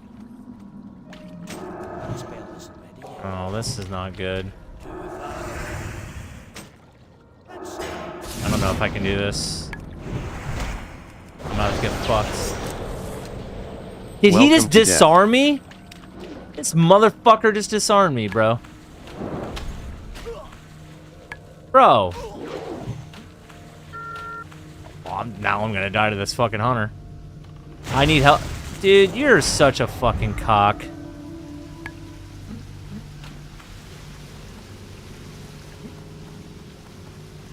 LOL. What a fucking piece of shit. Hope he dies. Is this thing still chasing me? I don't see it. No. Okay, I'm definitely gonna need help doing this. This is so dumb. They changed all this. These used to be level 22 mobs, and they upped the scaling on them. Tell him your dishwasher is on fire. My dishwasher on fire. Yo, guildies, help. Please, I just want Varrigan's Fist. I just need this last gem. Please. We'll literally give you guys gold. Come on, Mike, be a bra. Please. There's no way I can solo this. Quite literally impossible. Hope that fucking hunter died, though. He says shit. Bro, there's no way. Where's my macro?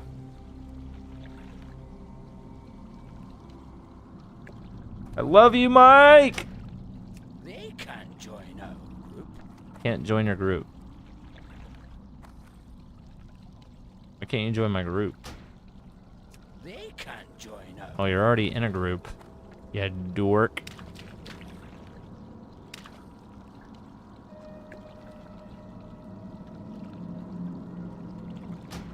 You think we can two-man it, though? I feel like we're gonna need like a healer at least.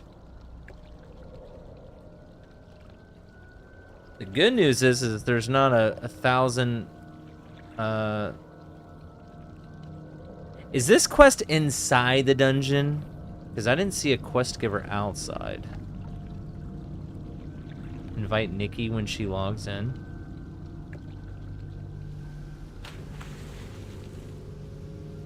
It says Argent Guard, Black Fathom Villainy. Isn't that the quest that's inside? I know that's a quest inside the dungeon that's underneath, like, it says it's right here, but obviously not. I think it's inside the dungeon. I know it's in the OG version inside the dungeon. But I don't know if things are different now with the... Yeah, I don't see anything out here. Yeah, it's gotta be inside. It does say raid on it, which means it's updated for... This is how you... Well, this particular quest is how you got the crazy wine gravestone scepter.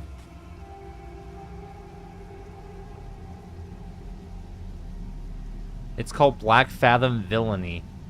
I can't link it. Right, but that's the same quest in the OG dungeon version. I don't know if you ever played like Vanilla WoW or Classic Era.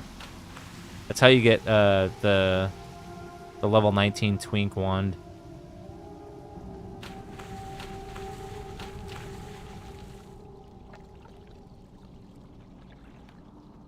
But my question is that quest is inside, like you have to go inside the raid to do it, right? To pick up the quest. Okay. Who am I inviting? Josephine, do you want to come with? Are you on the stream? Inviting Nikki / invite Nikki? How did you get that name? You swapping? Oh. You guys like boyfriend, girlfriend, or husband and wife?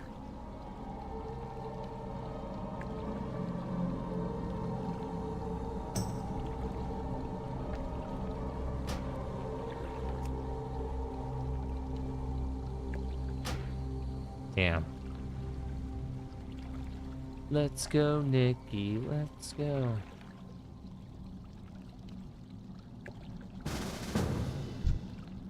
Ooh, are you a feral? You're gonna give wild strikes. Oh my god. Sick.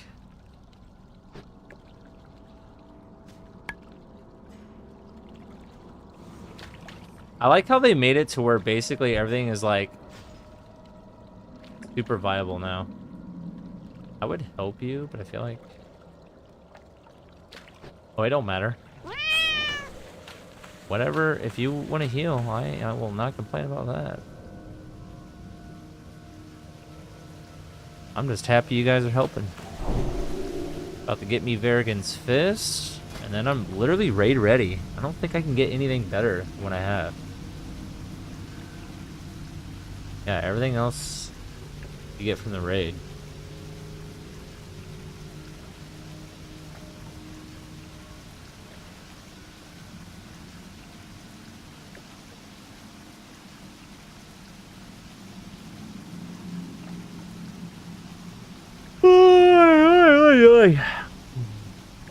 Have you guys done the raid yet?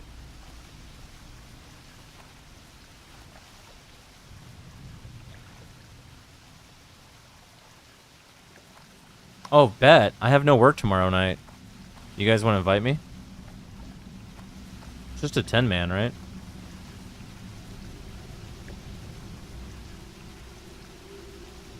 Sign up on Discord? What's the Discord? Is it in this?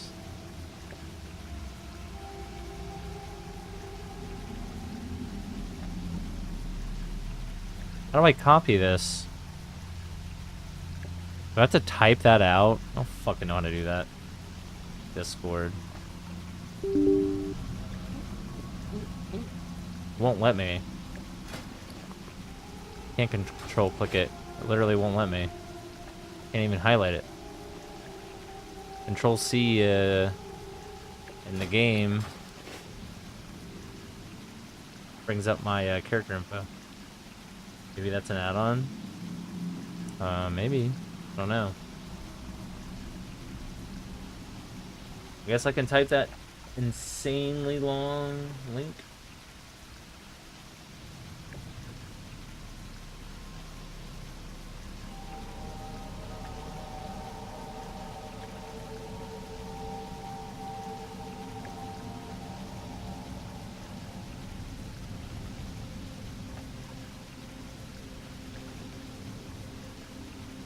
Discord.gg.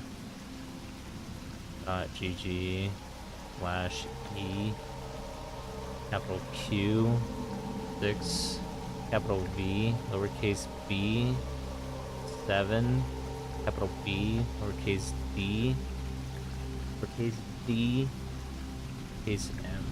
Join. That's one way to do it. So where do I sign up?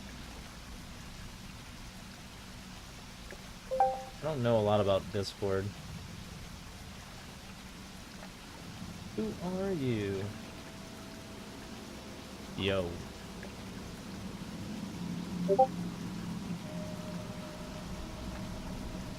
My dishwasher on fire. Beta rules. Raid attendees are required to utilize all the following buffs as directed. Oh man, are you guys like a try-hard hardcore guild?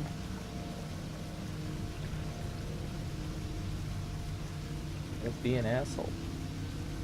How do I sign up?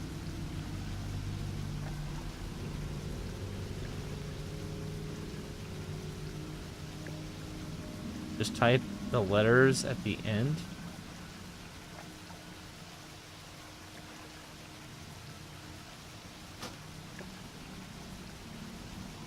So,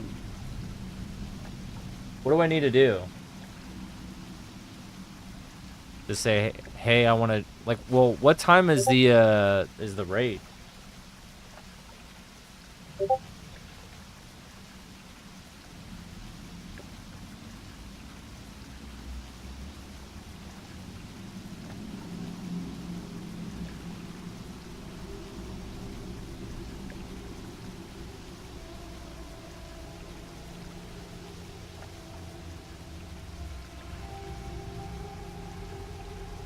I pinged you in the channel.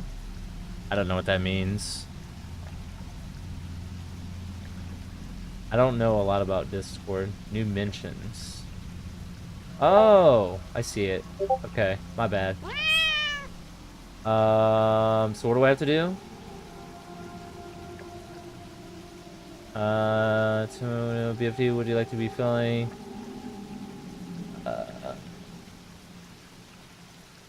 In 17 hours, 8 p.m. server time, I'm assuming. So that's what my time. That's. Is this a what's server? Is this a central? Is this a mountain server? West Coast?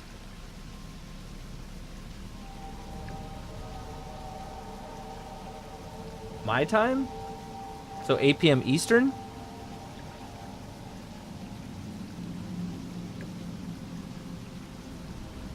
Oh. Cool. That works. So what do? I click melee. Select my spec. Retribution. Oh, this is so nerdy. How'd you guys do this? You have been signed up to the event. Your choice was saved.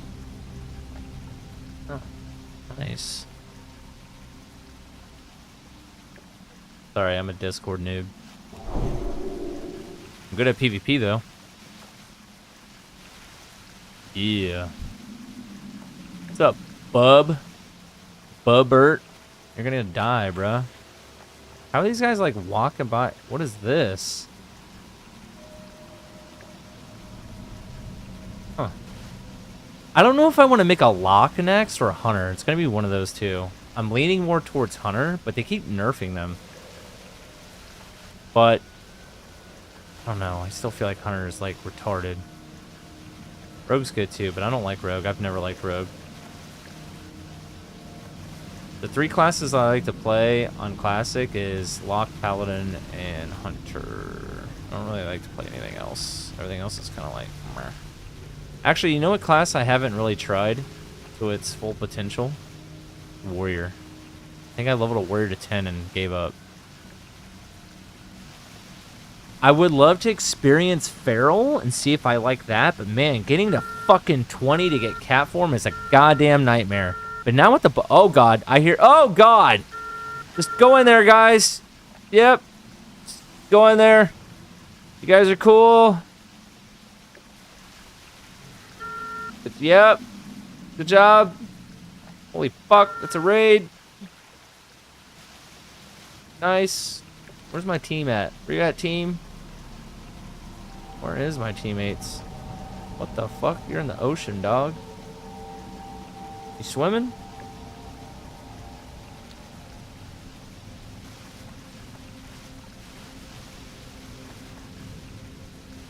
Is this going slow as fuck, or is it just me? What? Going for one healer and DPS, BFD 7 out of 7? What the fuck is that supposed to mean? That's the experience he has? How long does it take to do the raid? Like an hour, maybe 2? I can't imagine it taking much longer than doing regular BFD.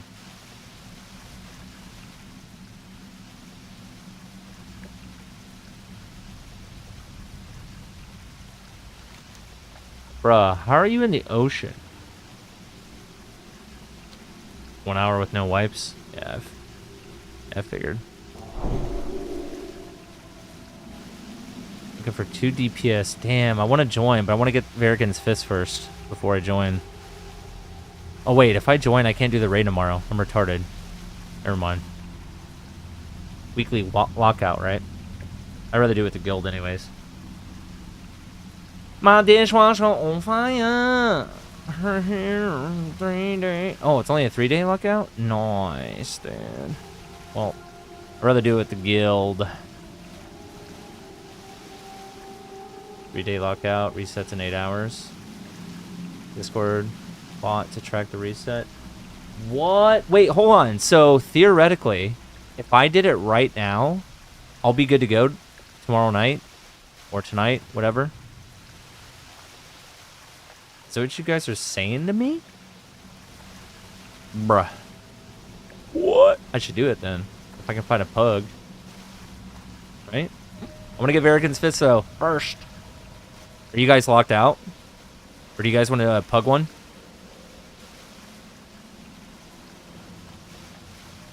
Save. Fuck. Oh, my teammates are here. Hey, dudes. How the fuck did y'all get here from that direction? Did y'all just literally run down here? Come down here, I get you the bus. Portal from quest and raid. What? I want that. How do I get that?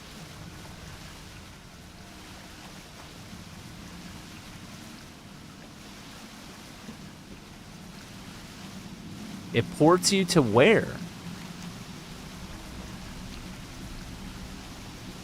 Bruh, I need another monster.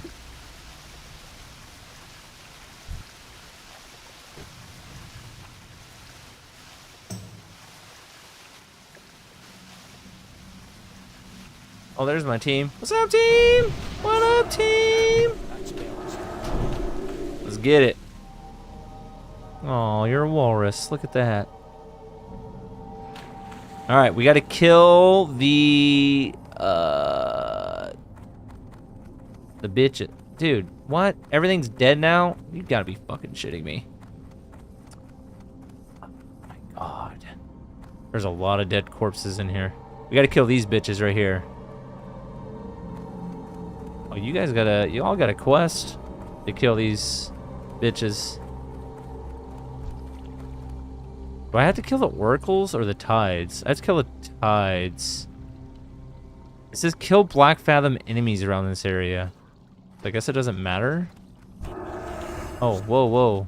Money Mike's slapping something over here.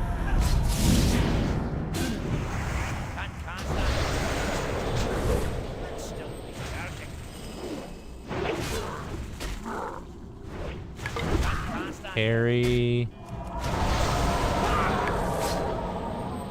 Oh, I can't loot it. Yeah, I'm gonna turn on free-for-all loot, okay, guys? Is that cool? Is that cool?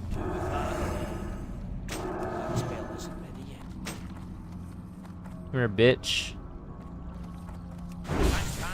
Oh shit, there's another one hiding back there. See that? Ho. Yeah, what up, bitch? Oh, can't stop that. I don't have rebuke anymore. It sucks. I have high frost resistance as a dwarf.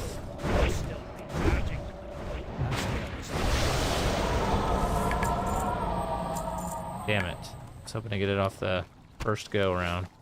Alright. We press on. I can pull that bizzle. Collect the corrupted gem. I can pull this bizzle right here.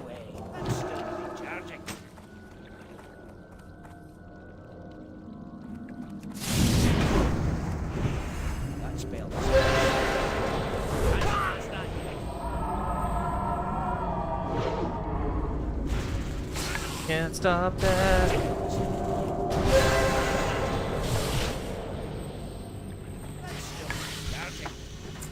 Dang it.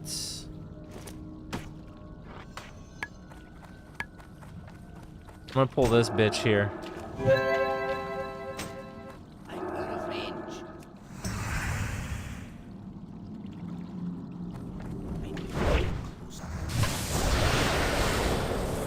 Parasite. We just spell that instantly. Can't stop that. Bruh. Bruh. Bruh.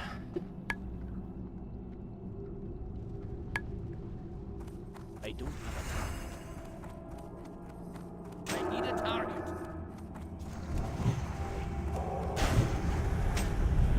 That's me.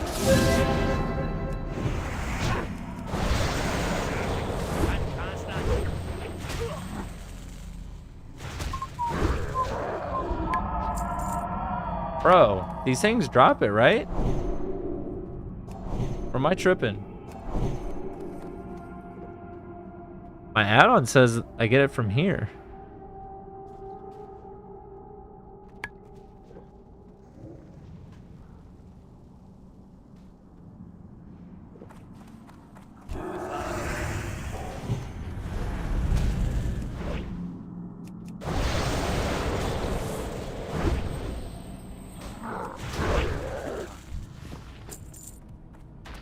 Dude.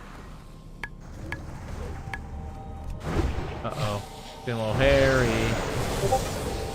A little scary.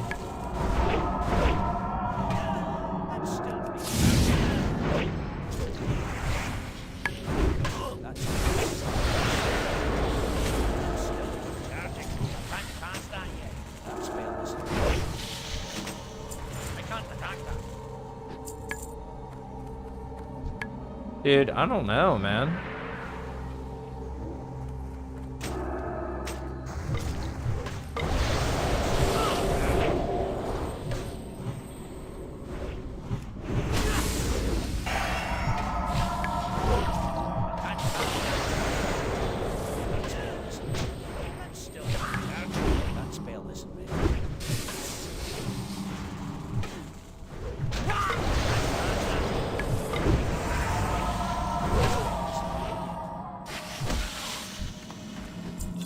There it is. Got it. Woo! I have to click it now? Wait, what do I have to do? It tells me I need to go to Auberndine. Should have... Wait, did I set my hearth? Fuck. Darkshire. No, I gotta fucking walk all the way back.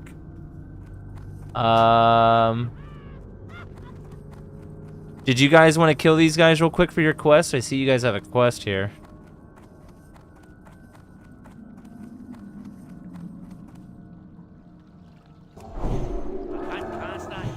It's up to y'all.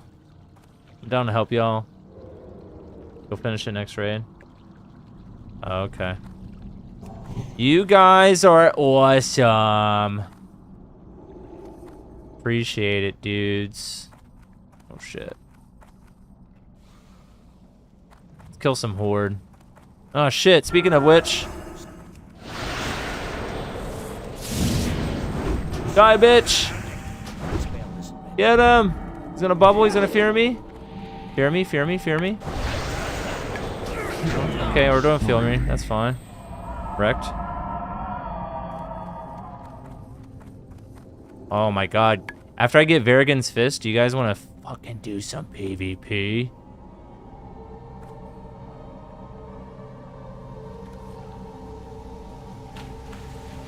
I feel like killing Horde scum.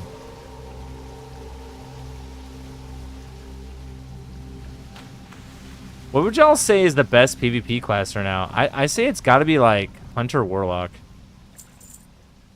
And then after that, maybe Paladin. Or no, Priest has got to be up there too. Yeah, those four. And then you can make an argument for Druid after that, maybe. Warrior sucks unless he has a healer, and then Warrior's a god. Calling the Alliance. No idea, I don't PvP much. Bummer. PvP is what makes this game so fun. World PvP is literally BIS in this game. Literally BIS. I hit Glad many times on retail. Retail got boring. And I am just obsessed with Classic. And I've been playing Classic now for like almost, no, at least 6 months. 6 months to, we're getting close to a year now, I guess. At least 6 months. I have a few tunes on Era. I have a Hunter in the 50s, a Pally in the 50s, and a Lock in the 50s. None of them are max level yet, but... I'm like a weirdo. I like to min-max my characters as I level. That's why this guy's, like, pretty geared. And he's gonna be even more geared once I have the raid gear. I need to do some PvP, though, for real, like Warsong Gulch. So I can get some of the PvP. I need to get that other PvP trinket. The damage one or whatever the fuck it does. And then there's a cloak that's good in there. And there's... What else is in that fucking hunt? I can tell y'all right now. That's not what I wanted to do. Let's see. Sergeant's cloak. Yep. We can get that. Or we get the cloak from Black Fathom Deeps.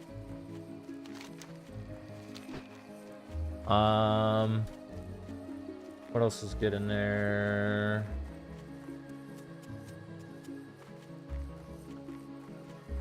There's like silver, the boots. No, not the boots.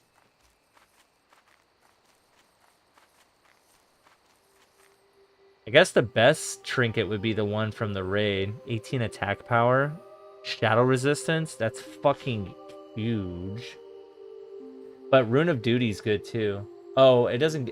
what it does is it gives stamina and restores 3 health per 5 seconds. Oh, that's nice, actually. So, that one's good to get. Obviously, Insignia of the Alliance, you want that.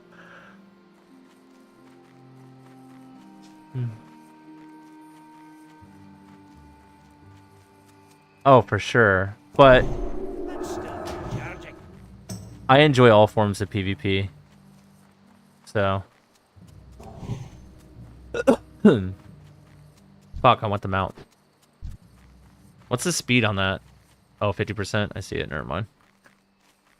Where am I going? Am I going the right way? Oh, shit. No, I'm not. How do you do the PvP event out here? You just kill people, or is it actual organized PvP? Like, how do you like, you want to kill the bosses and stuff? It's kind of like AV, right? I haven't done it yet. I wanted to wait until I had some gear. Let's go do it. Well, let me get Varigan's Fist really quick, and I am super down. I just gotta turn this shit in, and then... Wait, it's telling me I got a bunch more? Oh, no, it's not right. Okay, no. I think this is the final... I turned this in...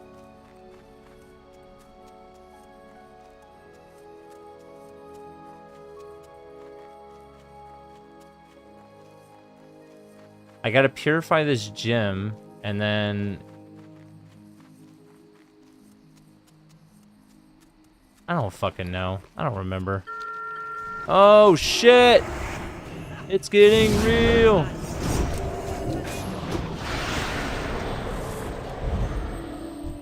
I'm gonna bop you. Should be good.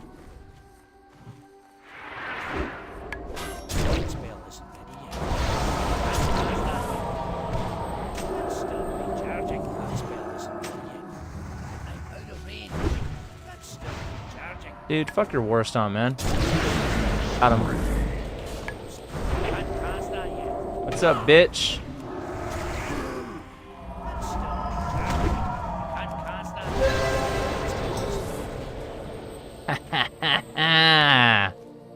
Yeah. Oh, you probably want wisdom, huh? Since you're healing. Let's give you wisdom. Man, those kids were horny for us, huh?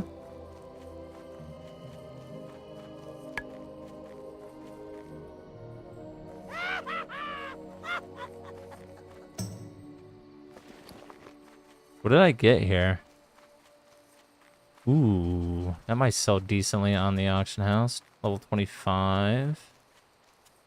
Maybe. I don't know. Maybe not. Yo, I wonder how much Dream Dust is going for. Sleep Dust, whatever it's called from the... Holy fuck, it's got to be, like, worth... That would be a good farm, now that I think about it. From the Dust Devils in Westfall.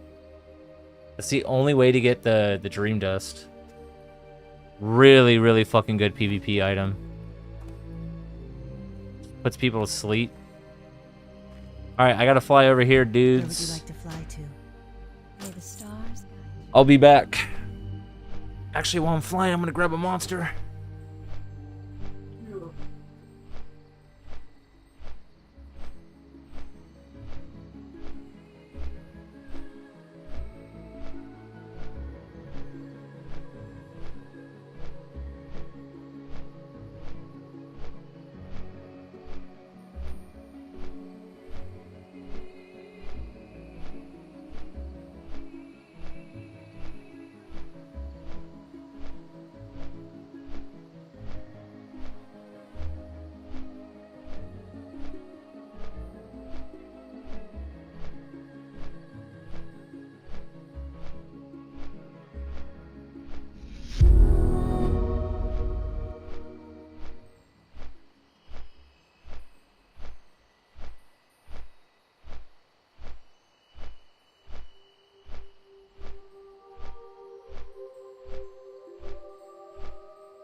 Okay, I'm back. Oh no! We lost Nikki! Goodbye, Nikki. I gotta text the girlfriend.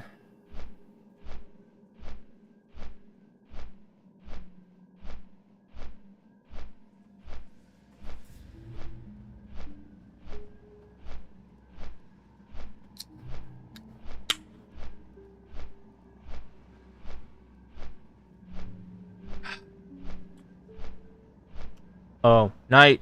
Later.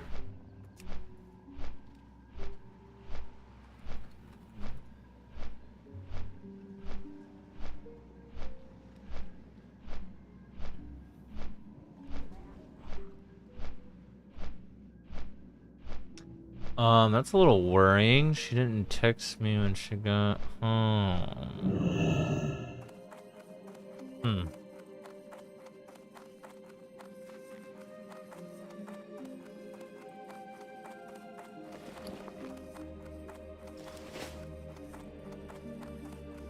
Wait, did I fuck up?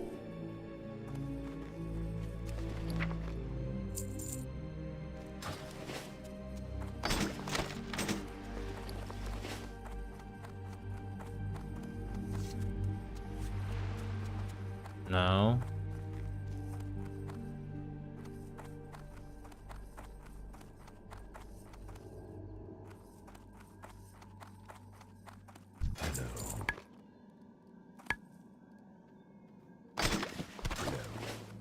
This is indeed the gem Stillwell desires, but before I can allow you to bring it to him, it must be purified of corruption. The Naga wenches imbue the gems with power, that much is true, but of their own evil kind. Let Stillwell know that its power is intact, and it should work well for whatever ritual he wishes it to be part of. I hope you know what you're doing, adventurer. This is no simple item you possess. Yeah, it is. Lie to me, boy.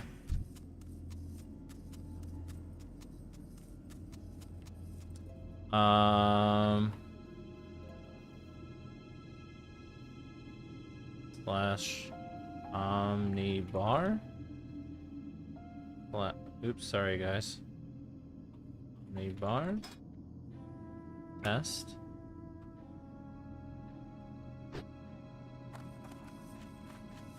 Yeah, I guess that's where I want that. I do. Where would you like to fly to? Iron Safe Forge.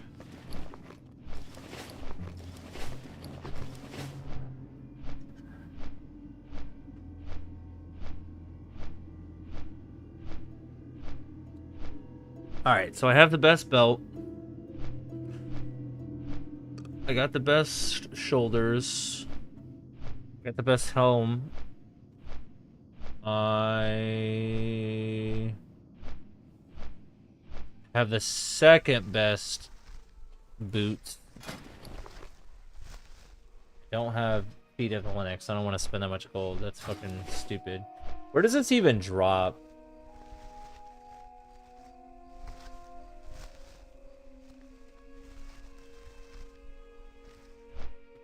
View on Wildhead. Not Wrath. Classic. You piece of shit.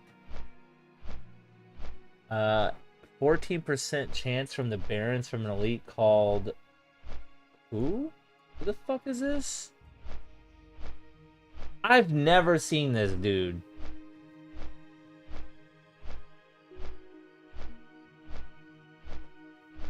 He's got 3,000... Bruh. There's no fighting that. The fuck is that? What's his level?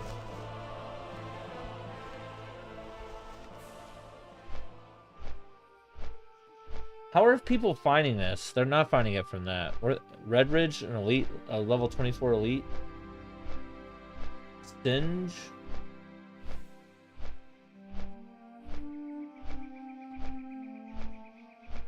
Oh my god, this guy drops like everything in the world.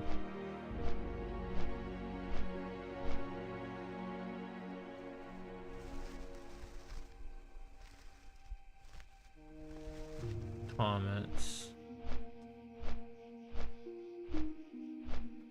Every rogue hunter's twink's favorite boots. Unless you're a brand new server, don't get these. Are Gucci.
No, certainly not. 3 of the 5 define silence or level 13 with subpar stats for level 10 the sub bonus.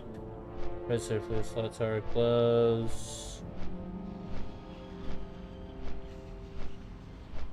This is real the best equipped for 19 rogue twink, only a lance.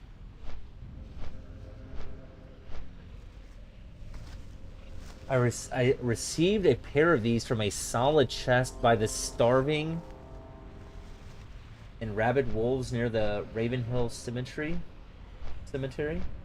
Sentinel server. They have lasted me from 19 till level 35 or so. Definitely a great item, especially if you PvP in the 10 to 19 bracket. Edit, not Darkshore, but Duskwood.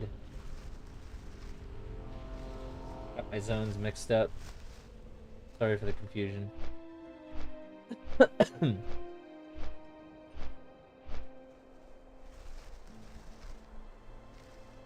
Got it today off an Elder Ashenvale Bear. These boots are the best level 19. I don't care about that. Where do you guys get them from? I picked up 2 pairs so far out of Stockades. They've sold for 25 gold. Could have sold them for more. Wait a minute, that kind of makes sense. Stockades. Drop by. Ashenvale. 0.05% from a Den Watcher. I don't know if this is updated properly. Stockades. 0.02% chance. No fucking shot. Bro, your better chance would be to farm in an Ashenvale. I mean, you're not gonna kill this fucking elite. 0.05% chance though.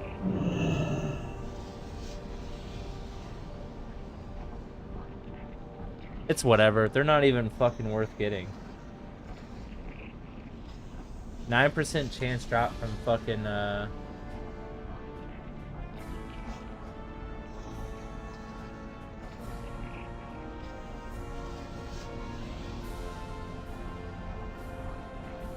pretty much any of the boots in here, a drop.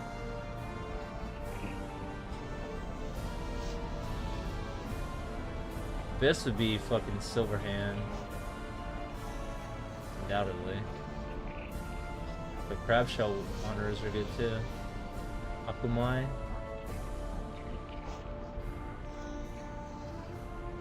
I know, we're fucking chilling. We're chilling with what we got. Alright, let's get Varigan's Fist. Time to be OP.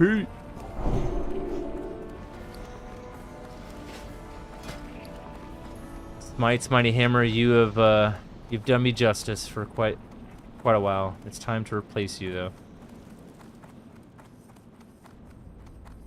This is a good hammer.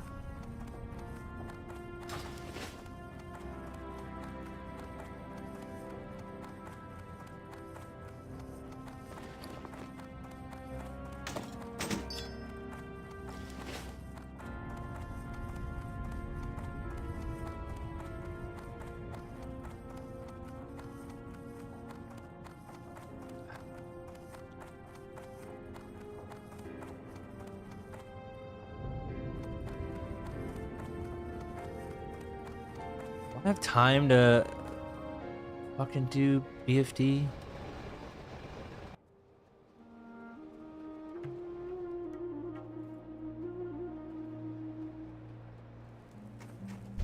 This is wonderful. You've gotten all the items. I should have no problem forging you a grand weapon with these. I've actually had the plans for doing this for some time. I just never had the opportunity to gather the goods. Thank you, adventurer. Let's go. It feels good to have my Yeah, father's Chance's hammer bad again, boy. and a core gem. I never thought I'd see one of these myself. Here it is, adventurer. A weapon worthy of a champion of the light. How much such does as this yourself. cost? I've named it after a great dwarven Is there paladin who impact? was a friend of mine. His name was Varigan. Bosch Varigan. Please take it on behalf of myself and my wife. We owe you a great debt, and the world will be a safer place with one of your skill traveling the land. It costs 3 soul dust, a large glimmering shard. Oh boy, let's go see how much that's gonna fucking cost me, bruz. We might have the funds to do it, maybe.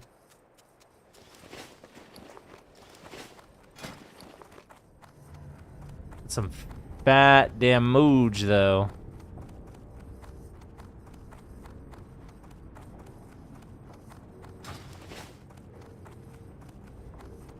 Alright, level 40 is not happening anytime soon. Alright, the only other thing to do is to either quest to make more gold, which I don't even know about that. Probably gonna chill. I could go help. I could go do that. Do some PvP. What else is there to do before I do the fucking dungeon?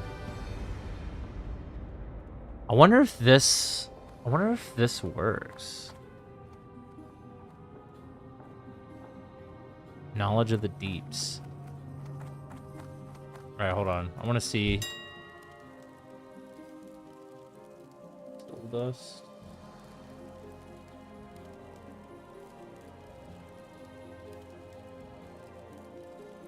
Oh, that's dirt cheap. We're buying that right now. So what's the expensive stuff? Soul dust, maybe?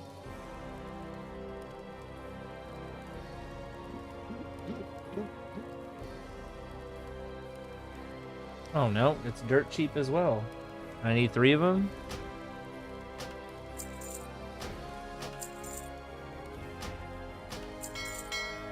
And then we'll just tip somebody like 1 gold, because it will be nice.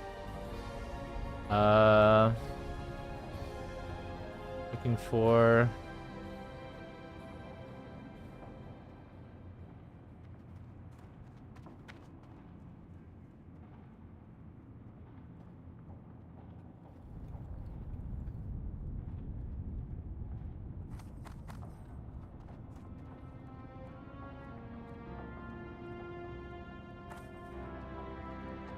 Any enchanters in guild?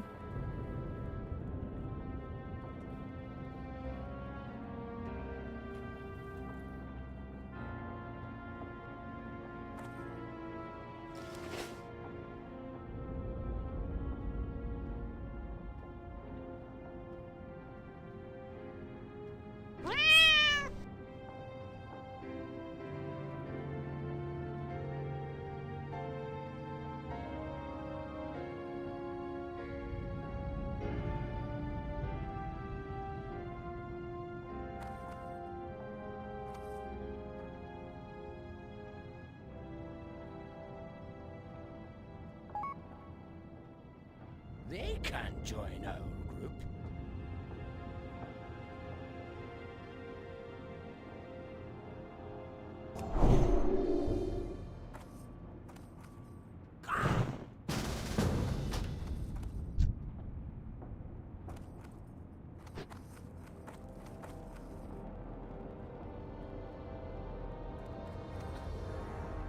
Nice.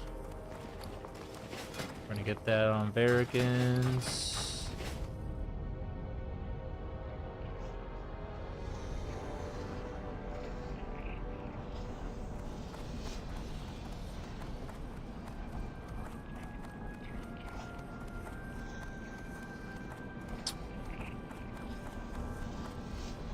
The Wildhammer dwarves might have fast steeds, but can those airy peak griffins stand the heat of the Great Forge?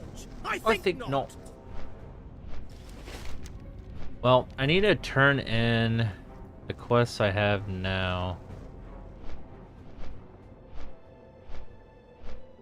So I definitely need to go to Red Ridge. Bleh.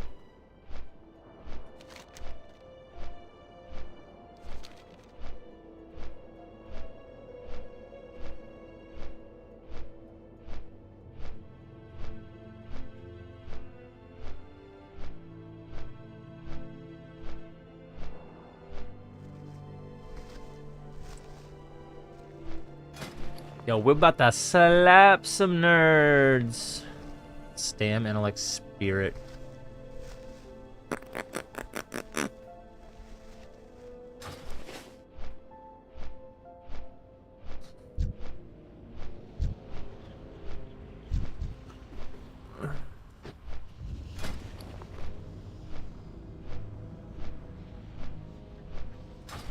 Wonder if I should get any other enchants.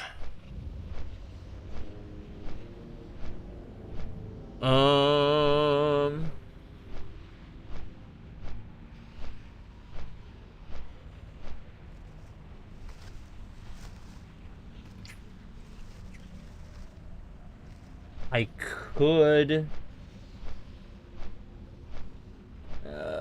Do I want to buy? Oh, we'll wait. We'll wait. All stats. Is my cloak.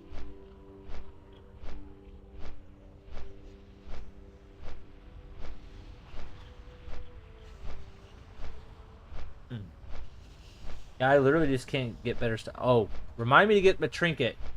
I need to get my trinket. Trinket. Trinket up.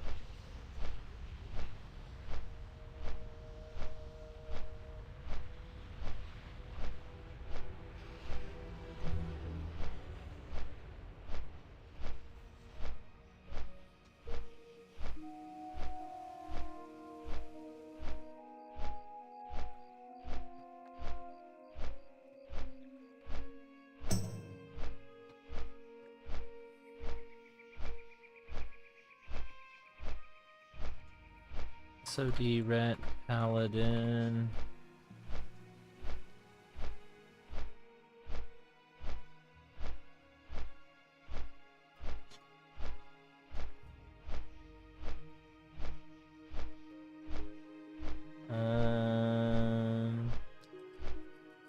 Player's Cape.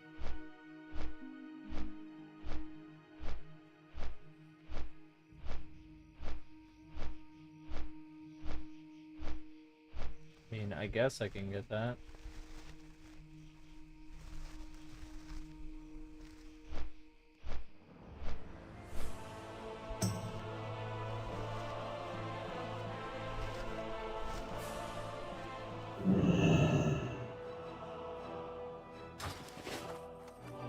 Alright, I'm here. Took forever, but I got here.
Big damn. We got the +3 damage. Oh my god, I'm ready to go smack something, dude. Bruh, we are fucking ready. Lesser impact. Yup. I could do SFK for the ring. That would be, I guess, helpful. What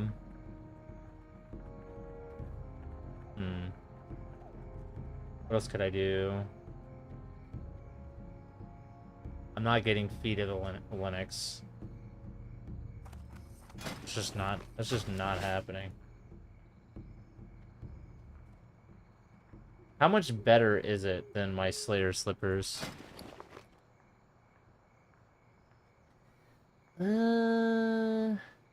Let's see how much they're going for. Let's see if they drop in price yet. Last time I checked, they were fucking expensive. They were like 50 or 60 gold or some shit.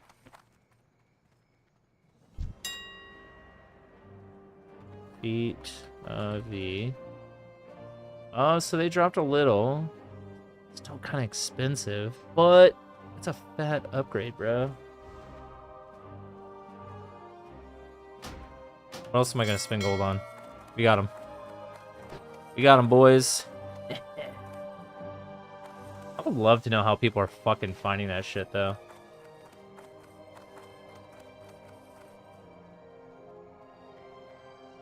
Minor agility.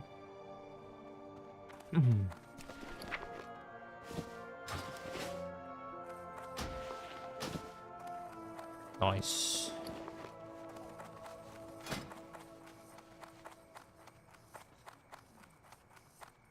Fucking that bitch. Best deals in all of Stormwind, my friend. Won't find any better. Now, what can I help you with? Won't find any better, huh?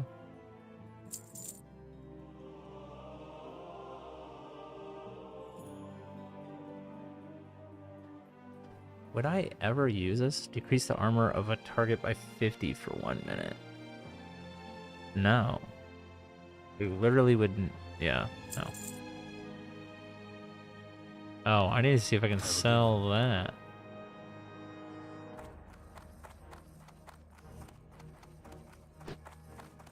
Alright, we got Feet of the Linux. Ooh. Hopefully that sells. Nope, not selling that. Not selling that. Alright, we got the belt. Bracers.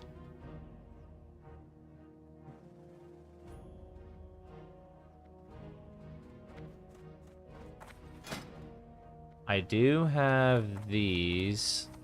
How much of an upgrade is it, though? I think these were the expensive ones. Huh! Yeah. No. That's not happening. That is quite an upgrade, though. I don't think anyone got these yet. Pugs. Nah, no one's got the pug list bracers yet. We got Slayer's Cape.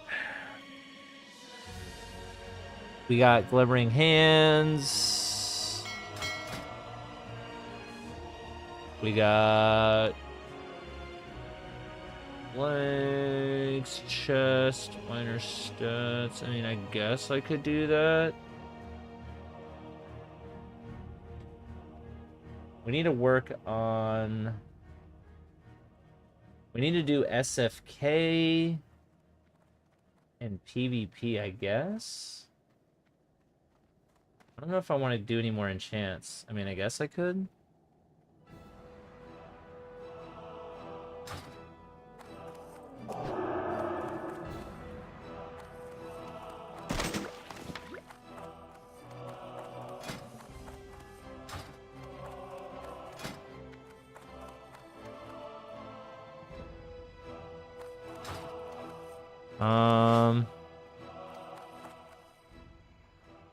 Yeah, I kind of want to go smack shit.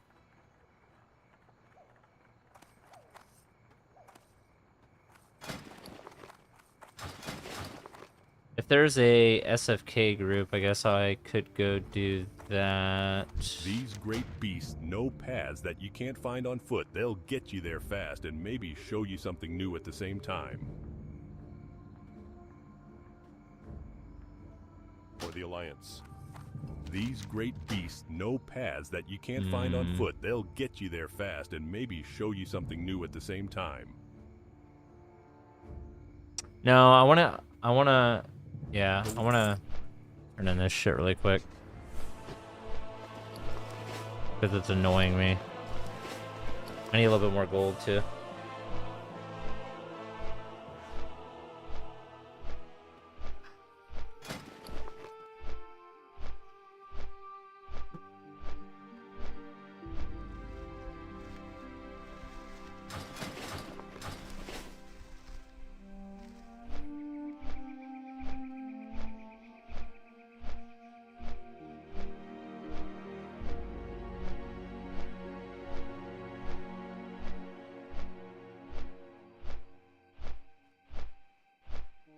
Well, after I gear this guy, I guess we work on the... Fuck, what do I want to make? Probably Hunter, honestly. Hunter just seems so busted. Actually, speaking of which, Warcraft. Let's...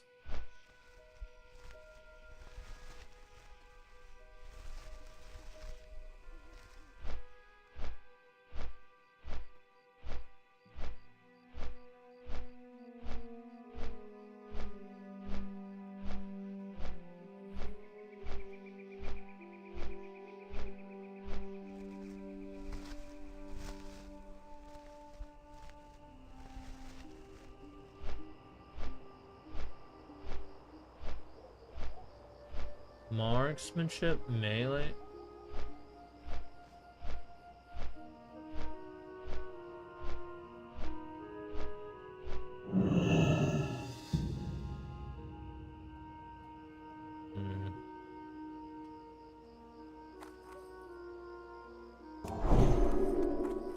What can I do for you?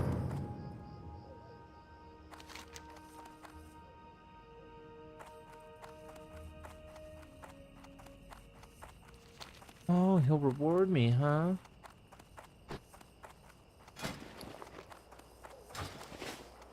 I hope I feel like brokenly OP. Greetings. Because I feel like I just got two fat ass Hello. upgrades. Hello. Have a good one. You know what? You have a good one. Yeah. You need something? Yeah. I do.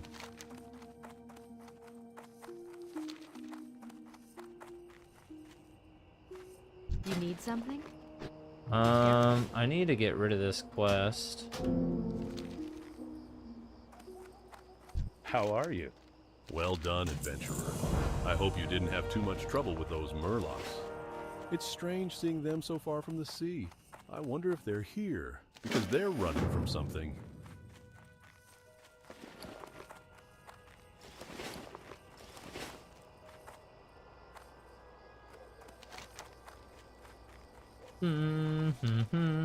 Well met. Ooh, belly grub. Yeah, bitch. We gonna fuck you up. Come here, bitch. Still recharging. No, I forgot to... Oh, fuck me.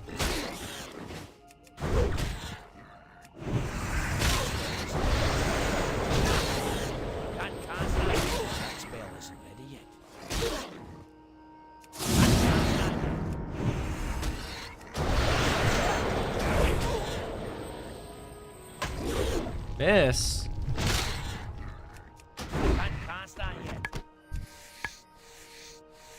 Well, we need to fix that.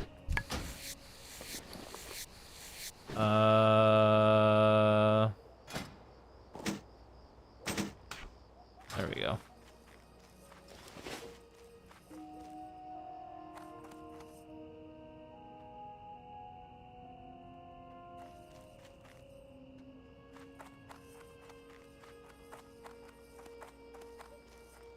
Can I finally? The menace is laid to rest.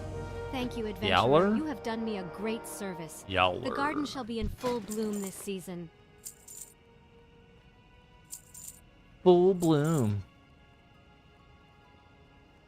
Safe travel.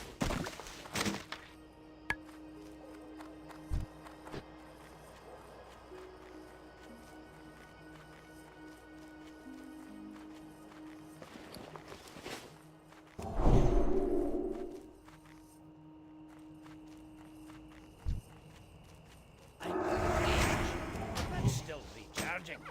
That's better.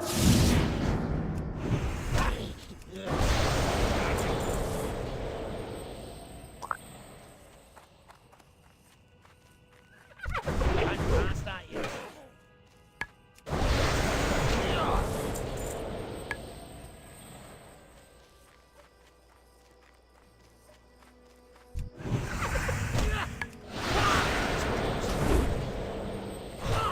how am I missing a mob that's gray to me? Like, how?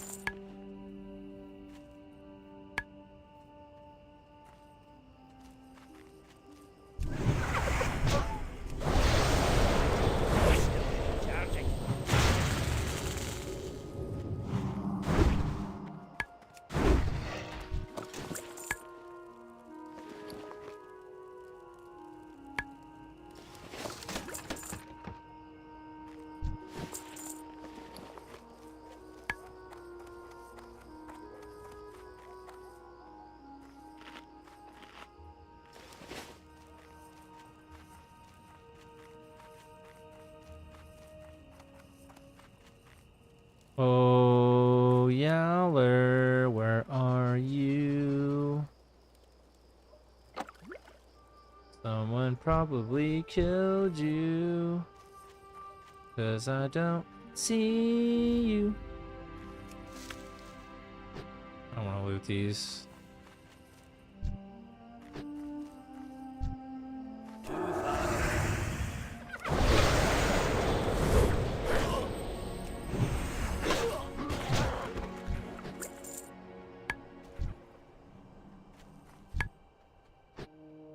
Yeller, yeller, yeller, yeller, yeller, yeller, yeller, yeller.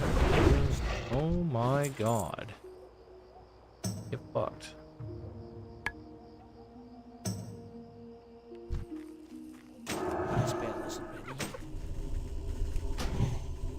Are you kidding me? Level 18 resists my stun. That makes sense. I'm out of range.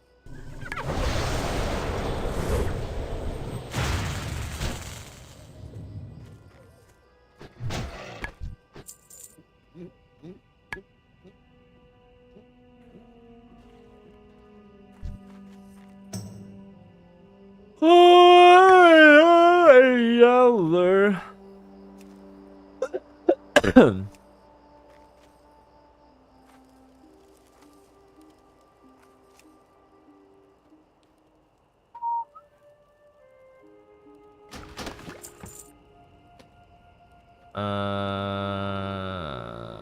Sure.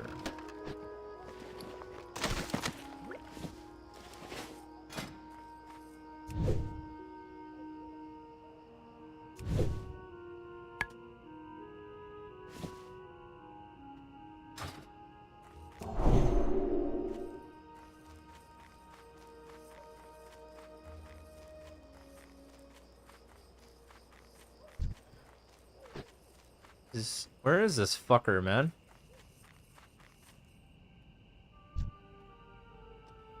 He walks between two of the knoll camps.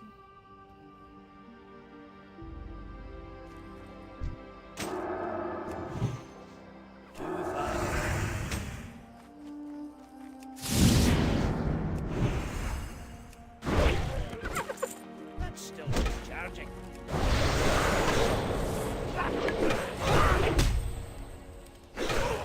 Cool.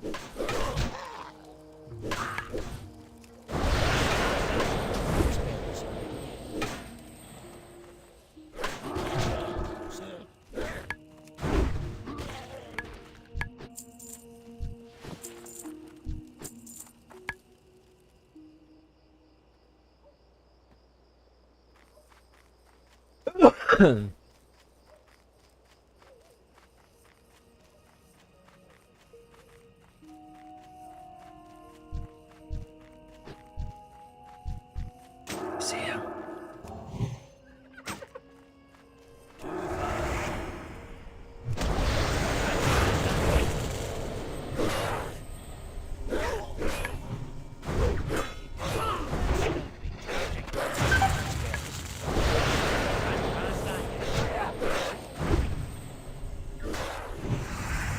That's still recharging.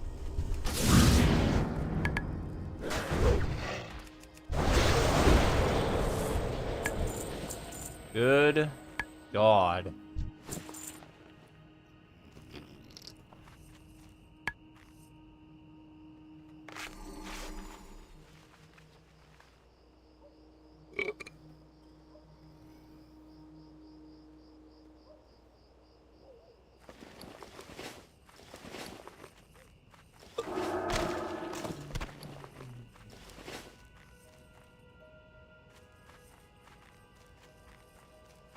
Kill Lieutenant Fangor. It's like a gnoll wearing a red robe, carrying a long sword. Walks around this area. Try to kite him away so you can fight him alone. I know, bitch.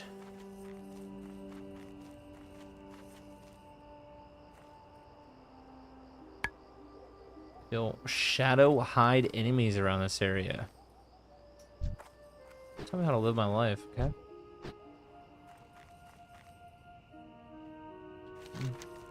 That is quite a journey.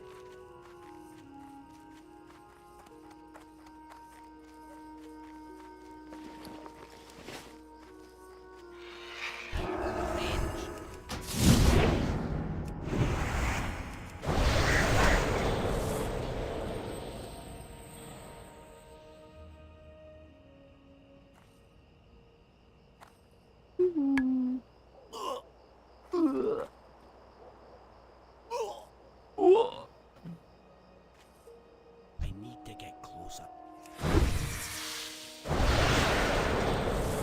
Got it.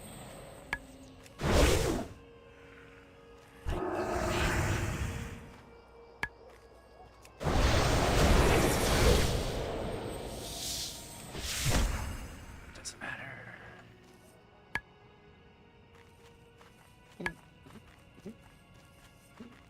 I need a target. Got a double chest over here, bruh? Practice lockbox?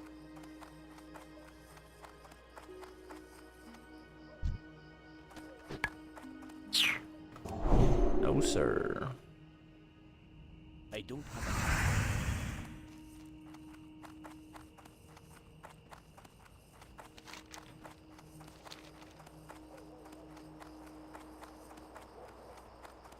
Making my way downtown. Bro, I have more mana than I do health. Ow.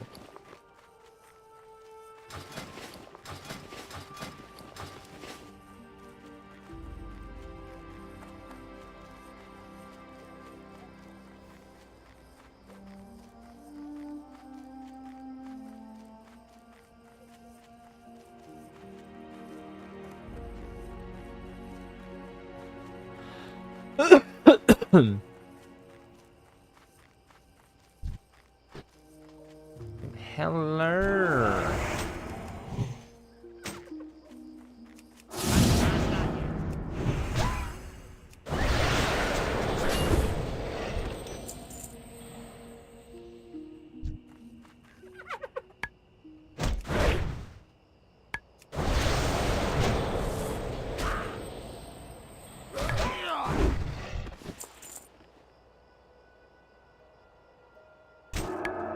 That's still recharging.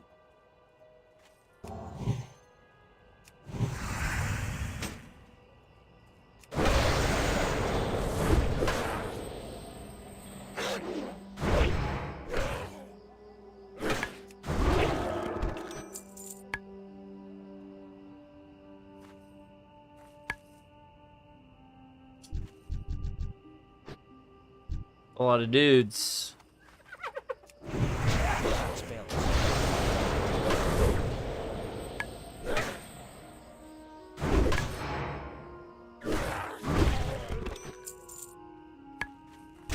Can't cast that yet. I need to get closer.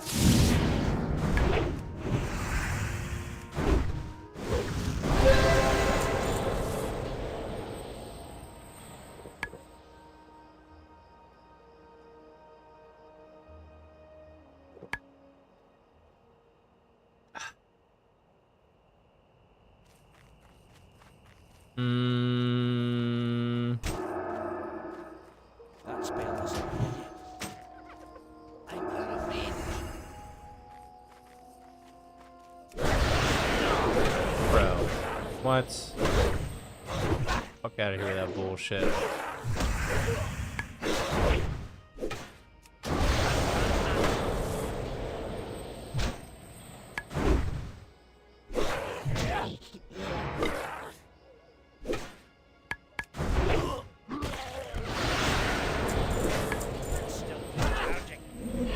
Oh no.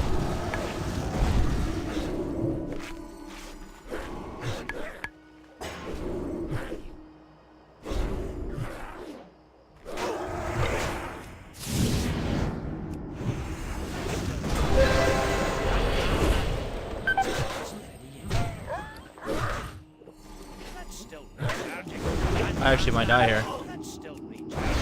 Oh, well, I won't die.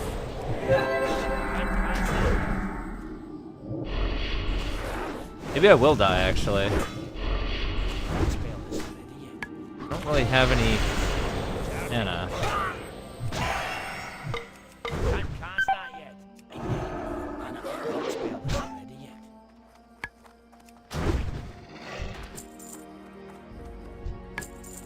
Whew. Was a little scary.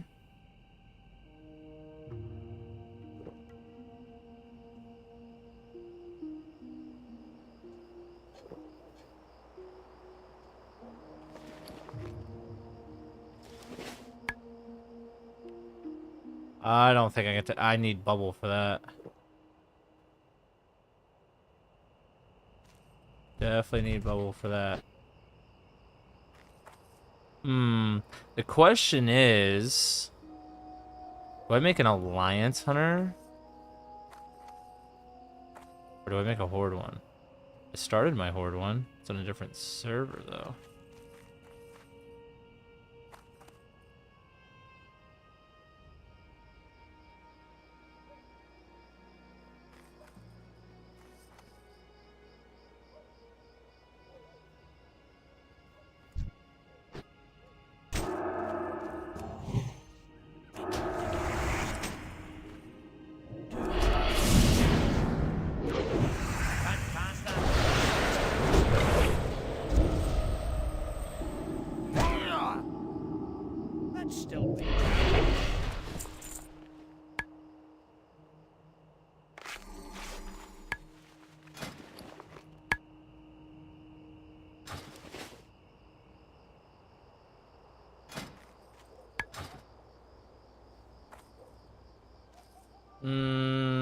Do I even want to do this? Not really. Let's go do this.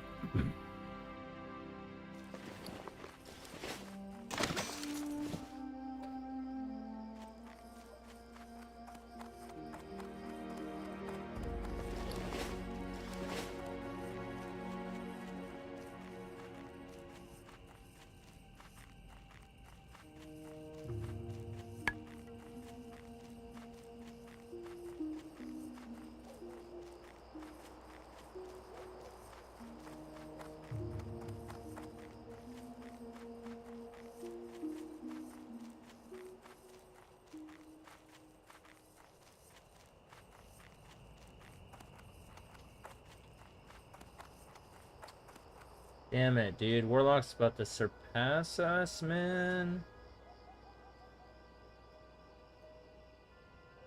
Poor Frost Mage.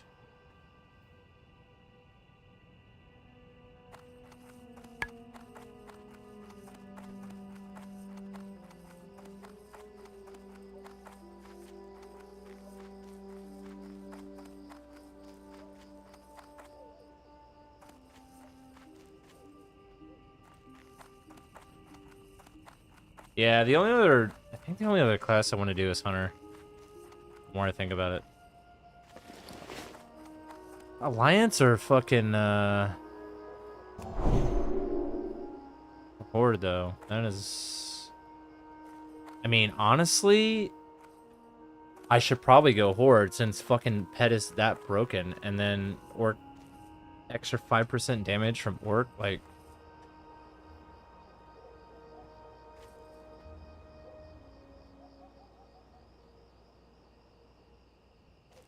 Let's see.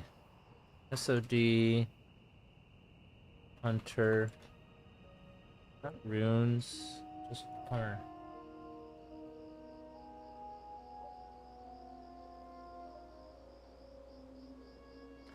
This is the Beast Mastery build. This is the best build. Hunter respect for leveling dungeons in the first raid. No, it's not. Wait, yeah, I think so.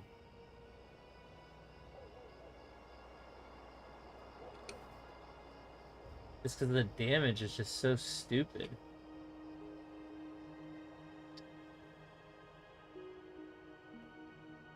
Energy aspect of the line, increasing the test.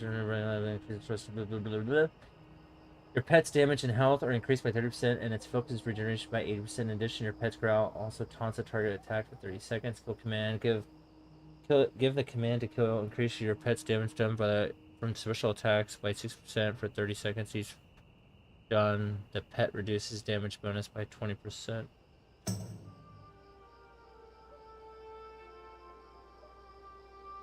Wind serpents and cats. Use the flanking strike. If you use the rune flanking strike, you can take wind serpent or a cat with an attack speed of 2.0.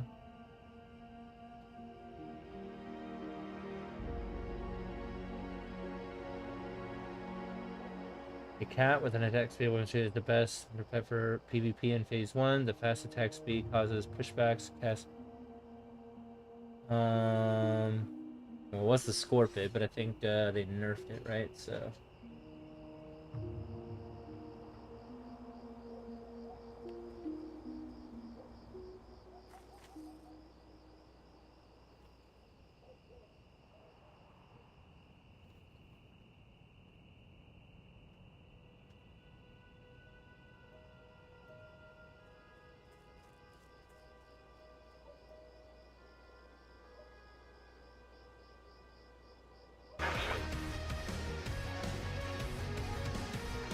Alright, chat, let's start with this tier list here, guys. Say hi to YouTube, boys. Say hi to YouTube.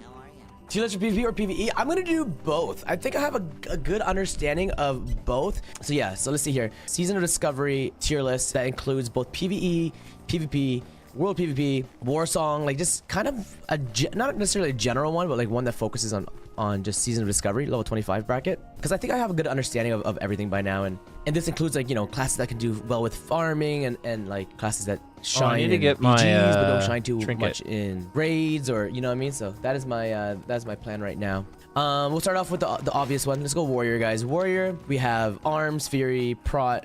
On the PvP side of things, I think Warriors are a bit weaker at 25. They tend to pop off at like that 40 range. New weapons, Mortal Strike, Plate. So on the PvP side of things, they're a little bit weaker, but on the PvE side of things, Warriors are pretty strong. They can tank. They could definitely be main tank. Pair up with Wind Fury, and they're fantastic damage as well in raids. But because they're a bit weaker on the PvP side at 25, I don't necessarily know where I want to put them. I don't think I want to put them on the A tier just yet. Maybe we can we'll start off with B for now. Just because they are a bit weaker at 25, and they rely a lot on like they're not that good at 1v1s right now. They're not bad in Warsong, but you, like I said, that requires you to have heals. And I think in open world PvP, they're pretty good at open world PvP. They can be like that front line, and then for raids and dungeons, they're fantastic. So let's put them on B for now. But what makes them strong for sure is the weapon, the Epic Two-hander, and the fact that yeah, there's no loot competition for them. So we'll put them at B for now, and then we'll kind of go from there. Warlocks. Warlocks is gonna go S tier for me just because they are the best, probably the best 1v1 class right now, and honestly just strong in Warsong, strong all around, strong in PvP. The problem for Warlock is they are a little bit weaker in PvE. Metamorphosis for tanking is okay. Like you can do well with tanking. Like you can definitely clear the raids and stuff, but compared to like other tanks, you're a bit weaker. So on the meta front, it's a little bit underwhelming. Searing Pain is a very awkward button to press when it comes to Metamorphosis tanking. So that kind of, and also just in general, casters at 25 for raids is a little bit weaker. But for PvP, guys, the Affliction build is so strong. Metamorphosis for tanking melee is very powerful if you plan to play that route. And even Destro in PvE can do some big damage if you have the hit rating to follow suit. And I mean honestly, Affliction in PvE as well. So, but I think what makes Warlock S tier is just the fact that they're so strong in PvP right now, especially for that 1v1, 1v2 open world. You can just keep yourself alive with Haunt. You can keep yourself with Drain Life. You don't necessarily need a healer to tag along with you for PvP. You can do a lot of solo content, so you can fear the mobs, you can fear elites, open world stuff. It's locks are overall in SoD very, very good. Okay, Shaman is a weird one, but I think we're gonna put Shaman up on S tier as well. And the reasoning behind that is because I personally think, at least on Horde side, Shaman is the best tank in raids and in dungeons. They just do the most damage. They have crazy threat, and they provide so much for your raid roster with totems. Really? 76 rage if you play that, MP5, and they're just insanely good at AoE pulls. On the flip side of that, Ellie Shaman is very weak in this phase. Level 25, you have Lava Burst, but you don't have Chain Lightning yet. You don't have EM yet, and your Lightning Bolt casts are very, very, very, very slow. So Shamans are very good on the tanking and on the PvE side of things. On the PvP side of things, Ellie's a little bit weaker. Enhance is strong in both PvP and PvE. And Resto Shaman, surprisingly enough, is very good. Resto Shamans have a lot of fun runes to play around. They have the dual wield spec, they have the Shaman Rage, they have Water Shield. So their MP5 is just really good for raiding and for PvP healing. But on the PvP side of things, at least from the Ellie perspective, from the Resto perspective, they're a little bit weaker. But from the enhance, like hybrid enhance, the tanking, they're very powerful. So we'll start them off with, you know what, now that S tier, are they really on the same level of Warlock? Maybe on PvE side, but I wouldn't say they're on the same level of Warlock at level 25 when it comes to all content. They are really good though. Let's put them on A tier. Let's put them on A plus for now. Maybe we move them around at the end, depending on what follows suit with Warlock. Okay, Rogue. Rogue is a tricky one. Rogue is definitely a tricky one. I will say that I don't think rogues are all that good in Warsong Gulch currently. I mean, they're not bad, but it's a little awkward right now because you get cheap shot level 26. You don't have cheap shot yet, so you're a bit limited to what you have as your toolkit on rogue. As I've been PvPing on rogue, it's been a little bit awkward in the world, especially in the open world PvP, because open world PvP is where rogues usually shine. You know, I mean, they'll gank someone, they'll 1v1 someone, they'll 1v2 someone. We're cool now. Where rogue gets a little bit awkward, guys, is when you have no cooldowns in PvP. If you don't have that sprint, if you don't have that vanish, if you don't have that evasion, you feel weak. Unless you bring consumes with you, like you bring faps, you know, you bring consumes with you. But where rogues usually shine would be that open world PvP, and even then, I don't think they're on the same level as Warlock in that open world PvP at the moment. In raids though, I mean, rogues are top damage almost, right? They're up there with the pharaohs, they're up there with the hunters, they're up there with the shamans. They're up there on the damage department. Rogue tanking, I'm not too familiar with yet. I haven't actually seen any rogues tanking. For PvP, they're not bad. Warsong Ghost, they're a little bit underperforming. Still more than fine. You can still do BGs on rogue. And in the open world is where they usually shine. But they're just not as strong as warlocks. So I will put rogues. I'll put rogues on the A tier just because I do believe I would say they're as good as shamans, but not better than shamans. So put rogues at A tier for now.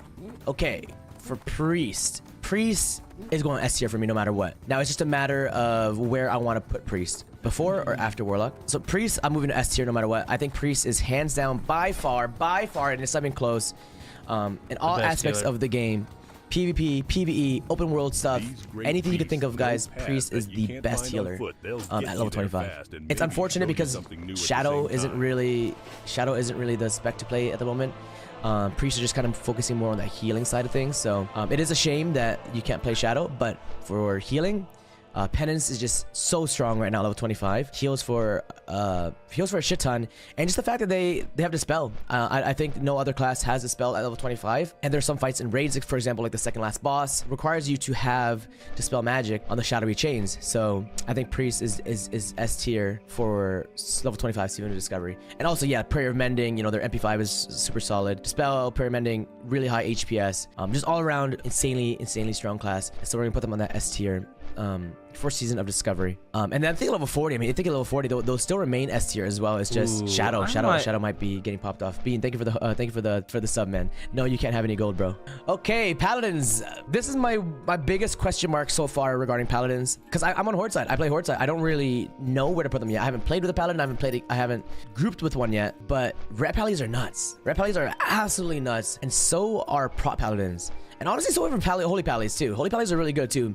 Just not as good in PvP right now, but I think we'll put Pallies on S tier. Yeah, we'll put Pallies on S tier, but they're gonna be behind Priest because I don't think they're as good as Priest. Yeah, Prot Pallies are very good. One of the best tanks on Alliance side, if not the best tank on Alliance side. Holy Pallies aren't bad at all. They're not on the same level as Priest. But Ret Pallies up the ranking up a little bit because Ret Pallies are insanely good. So yeah, Pallies will go in S tier, but behind Priest, behind Warlocks.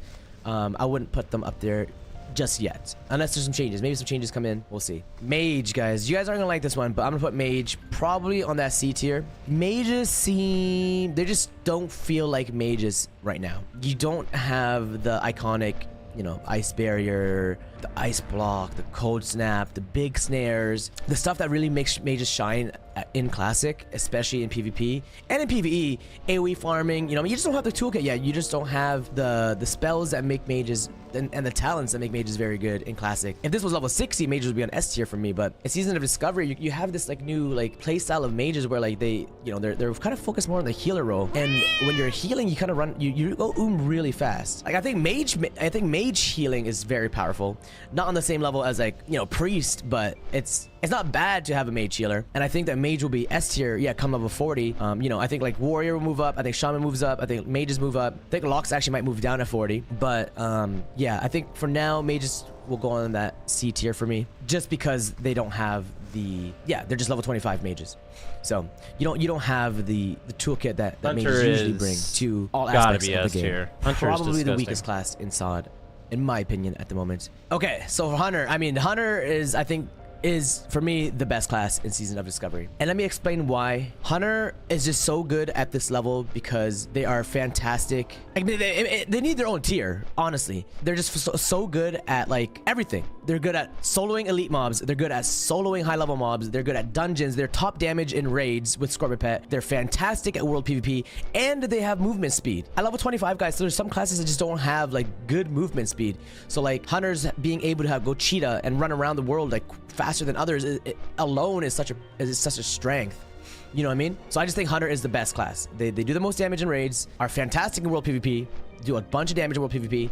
They're a little bit weaker on the dual side. Like in a 1v1 format, maybe they're a little bit weaker on the dual side. I will give you there, but I mean, even then, like they're not weak by any means. They're not as good as locks in a 1v1 format, but in every other aspect of the game, they are just the best. And I think maybe at 40, they're gonna fall off a little bit, depending. I mean, it just all depends on the runes. But yeah, Hunter, if these classes were S tier, these supposed to be like S plus tier, and then the Scorpion Pet, like we could just add Scorpion here and it would be S plus tier, you know? So I think Hunter, for me, hands down, is the best class. Okay, man. Druid. Ooh. Pharaohs are fantastic, man. Pharaohs are fantastic. I don't think Boomkins are all too good right now, or like balance. But Pharaoh is so good, and bear tanking is not bad. I'm gonna put Pharaohs, guys. I'm not gonna put them on the same. I'm gonna put Druids. I'm sorry. I'm gonna stop saying Pharaoh. This includes balance. This includes resto, and this includes Pharaoh. I'm gonna put them on the high B tier above warriors. And the reason why I'm gonna do this is because I don't think they're on the same level as shaman and rogue. But I think every group wants a Pharaoh. No matter what you do, whether it's dungeons, raids, you want a Pharaoh for that win fury. I'll put them high B tier, but they're not. I don't think they're better than rogues, and I don't think they're better than shamans. Fuck, I don't know. Problem is though, they move fast. They move fast around the world at 25, and that alone just makes it so that they, you know, nudges them up a tier for me. But from a PvE perspective, Druids are very good. From a PvE perspective, you know what? I'll put them A tier. Druids are still fantastic in FC. They're good in PvE. They are Resto, Pharaoh, excellent in PvE. I'm gonna put Druids on A tier just because from PvE perspective, you still want a Druid for FCing. They're still fantastic at that.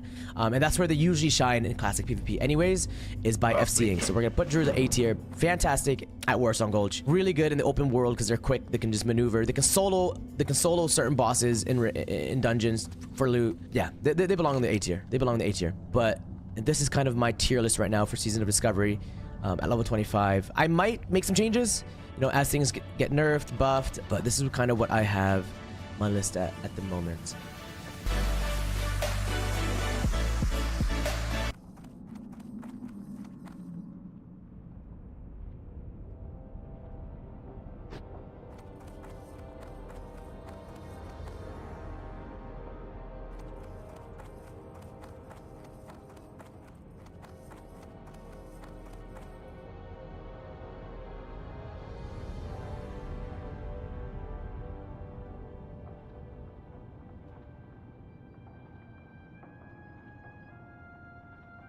Hey dudes, so I just made this video a few days ago, so if you're thinking, oh, I just saw this, well, you did. But now everything's different. Today is December 12th when I'm making this video. They just had a patch this morning that changed the scaling of pet abilities and how pets get stats off of hunters, and they also made aspect of the lion and aura now, so you can run aspect of the lion with aspect of the hawk. So kind of a boost for range builds. But let's get into this tier list and talk about where Wild the hammer pets are dwarves right might now have fast with this steeds, new change. but can those So airy I pink ran griffins stand the heat BFD. A lot of the of great this forge? information I think not. is based off of that. But I also reevaluated where I put the pets on my last tier list. I think some of them were a little stronger than I put them at. But I also want to say, I think it might have gotten misconstrued, but tier list, after you put whatever it is in number 1, everything else is relative to that. So if I'm looking at number 1 and I'm comparing like hyenas to cats, hyenas are terrible compared to a cat. There's literally no reason to take a hyena. It only has 1 ability, versus cats who have 2 abilities, as well as the extra damage modifier of 1.1. So all these guys 1.1, 1.1, and 1.07. So they just do more damage than the other pets. There's literally no reason to bring these pets in a raid outside of flavor and like it just being a preference. All these other ones, they really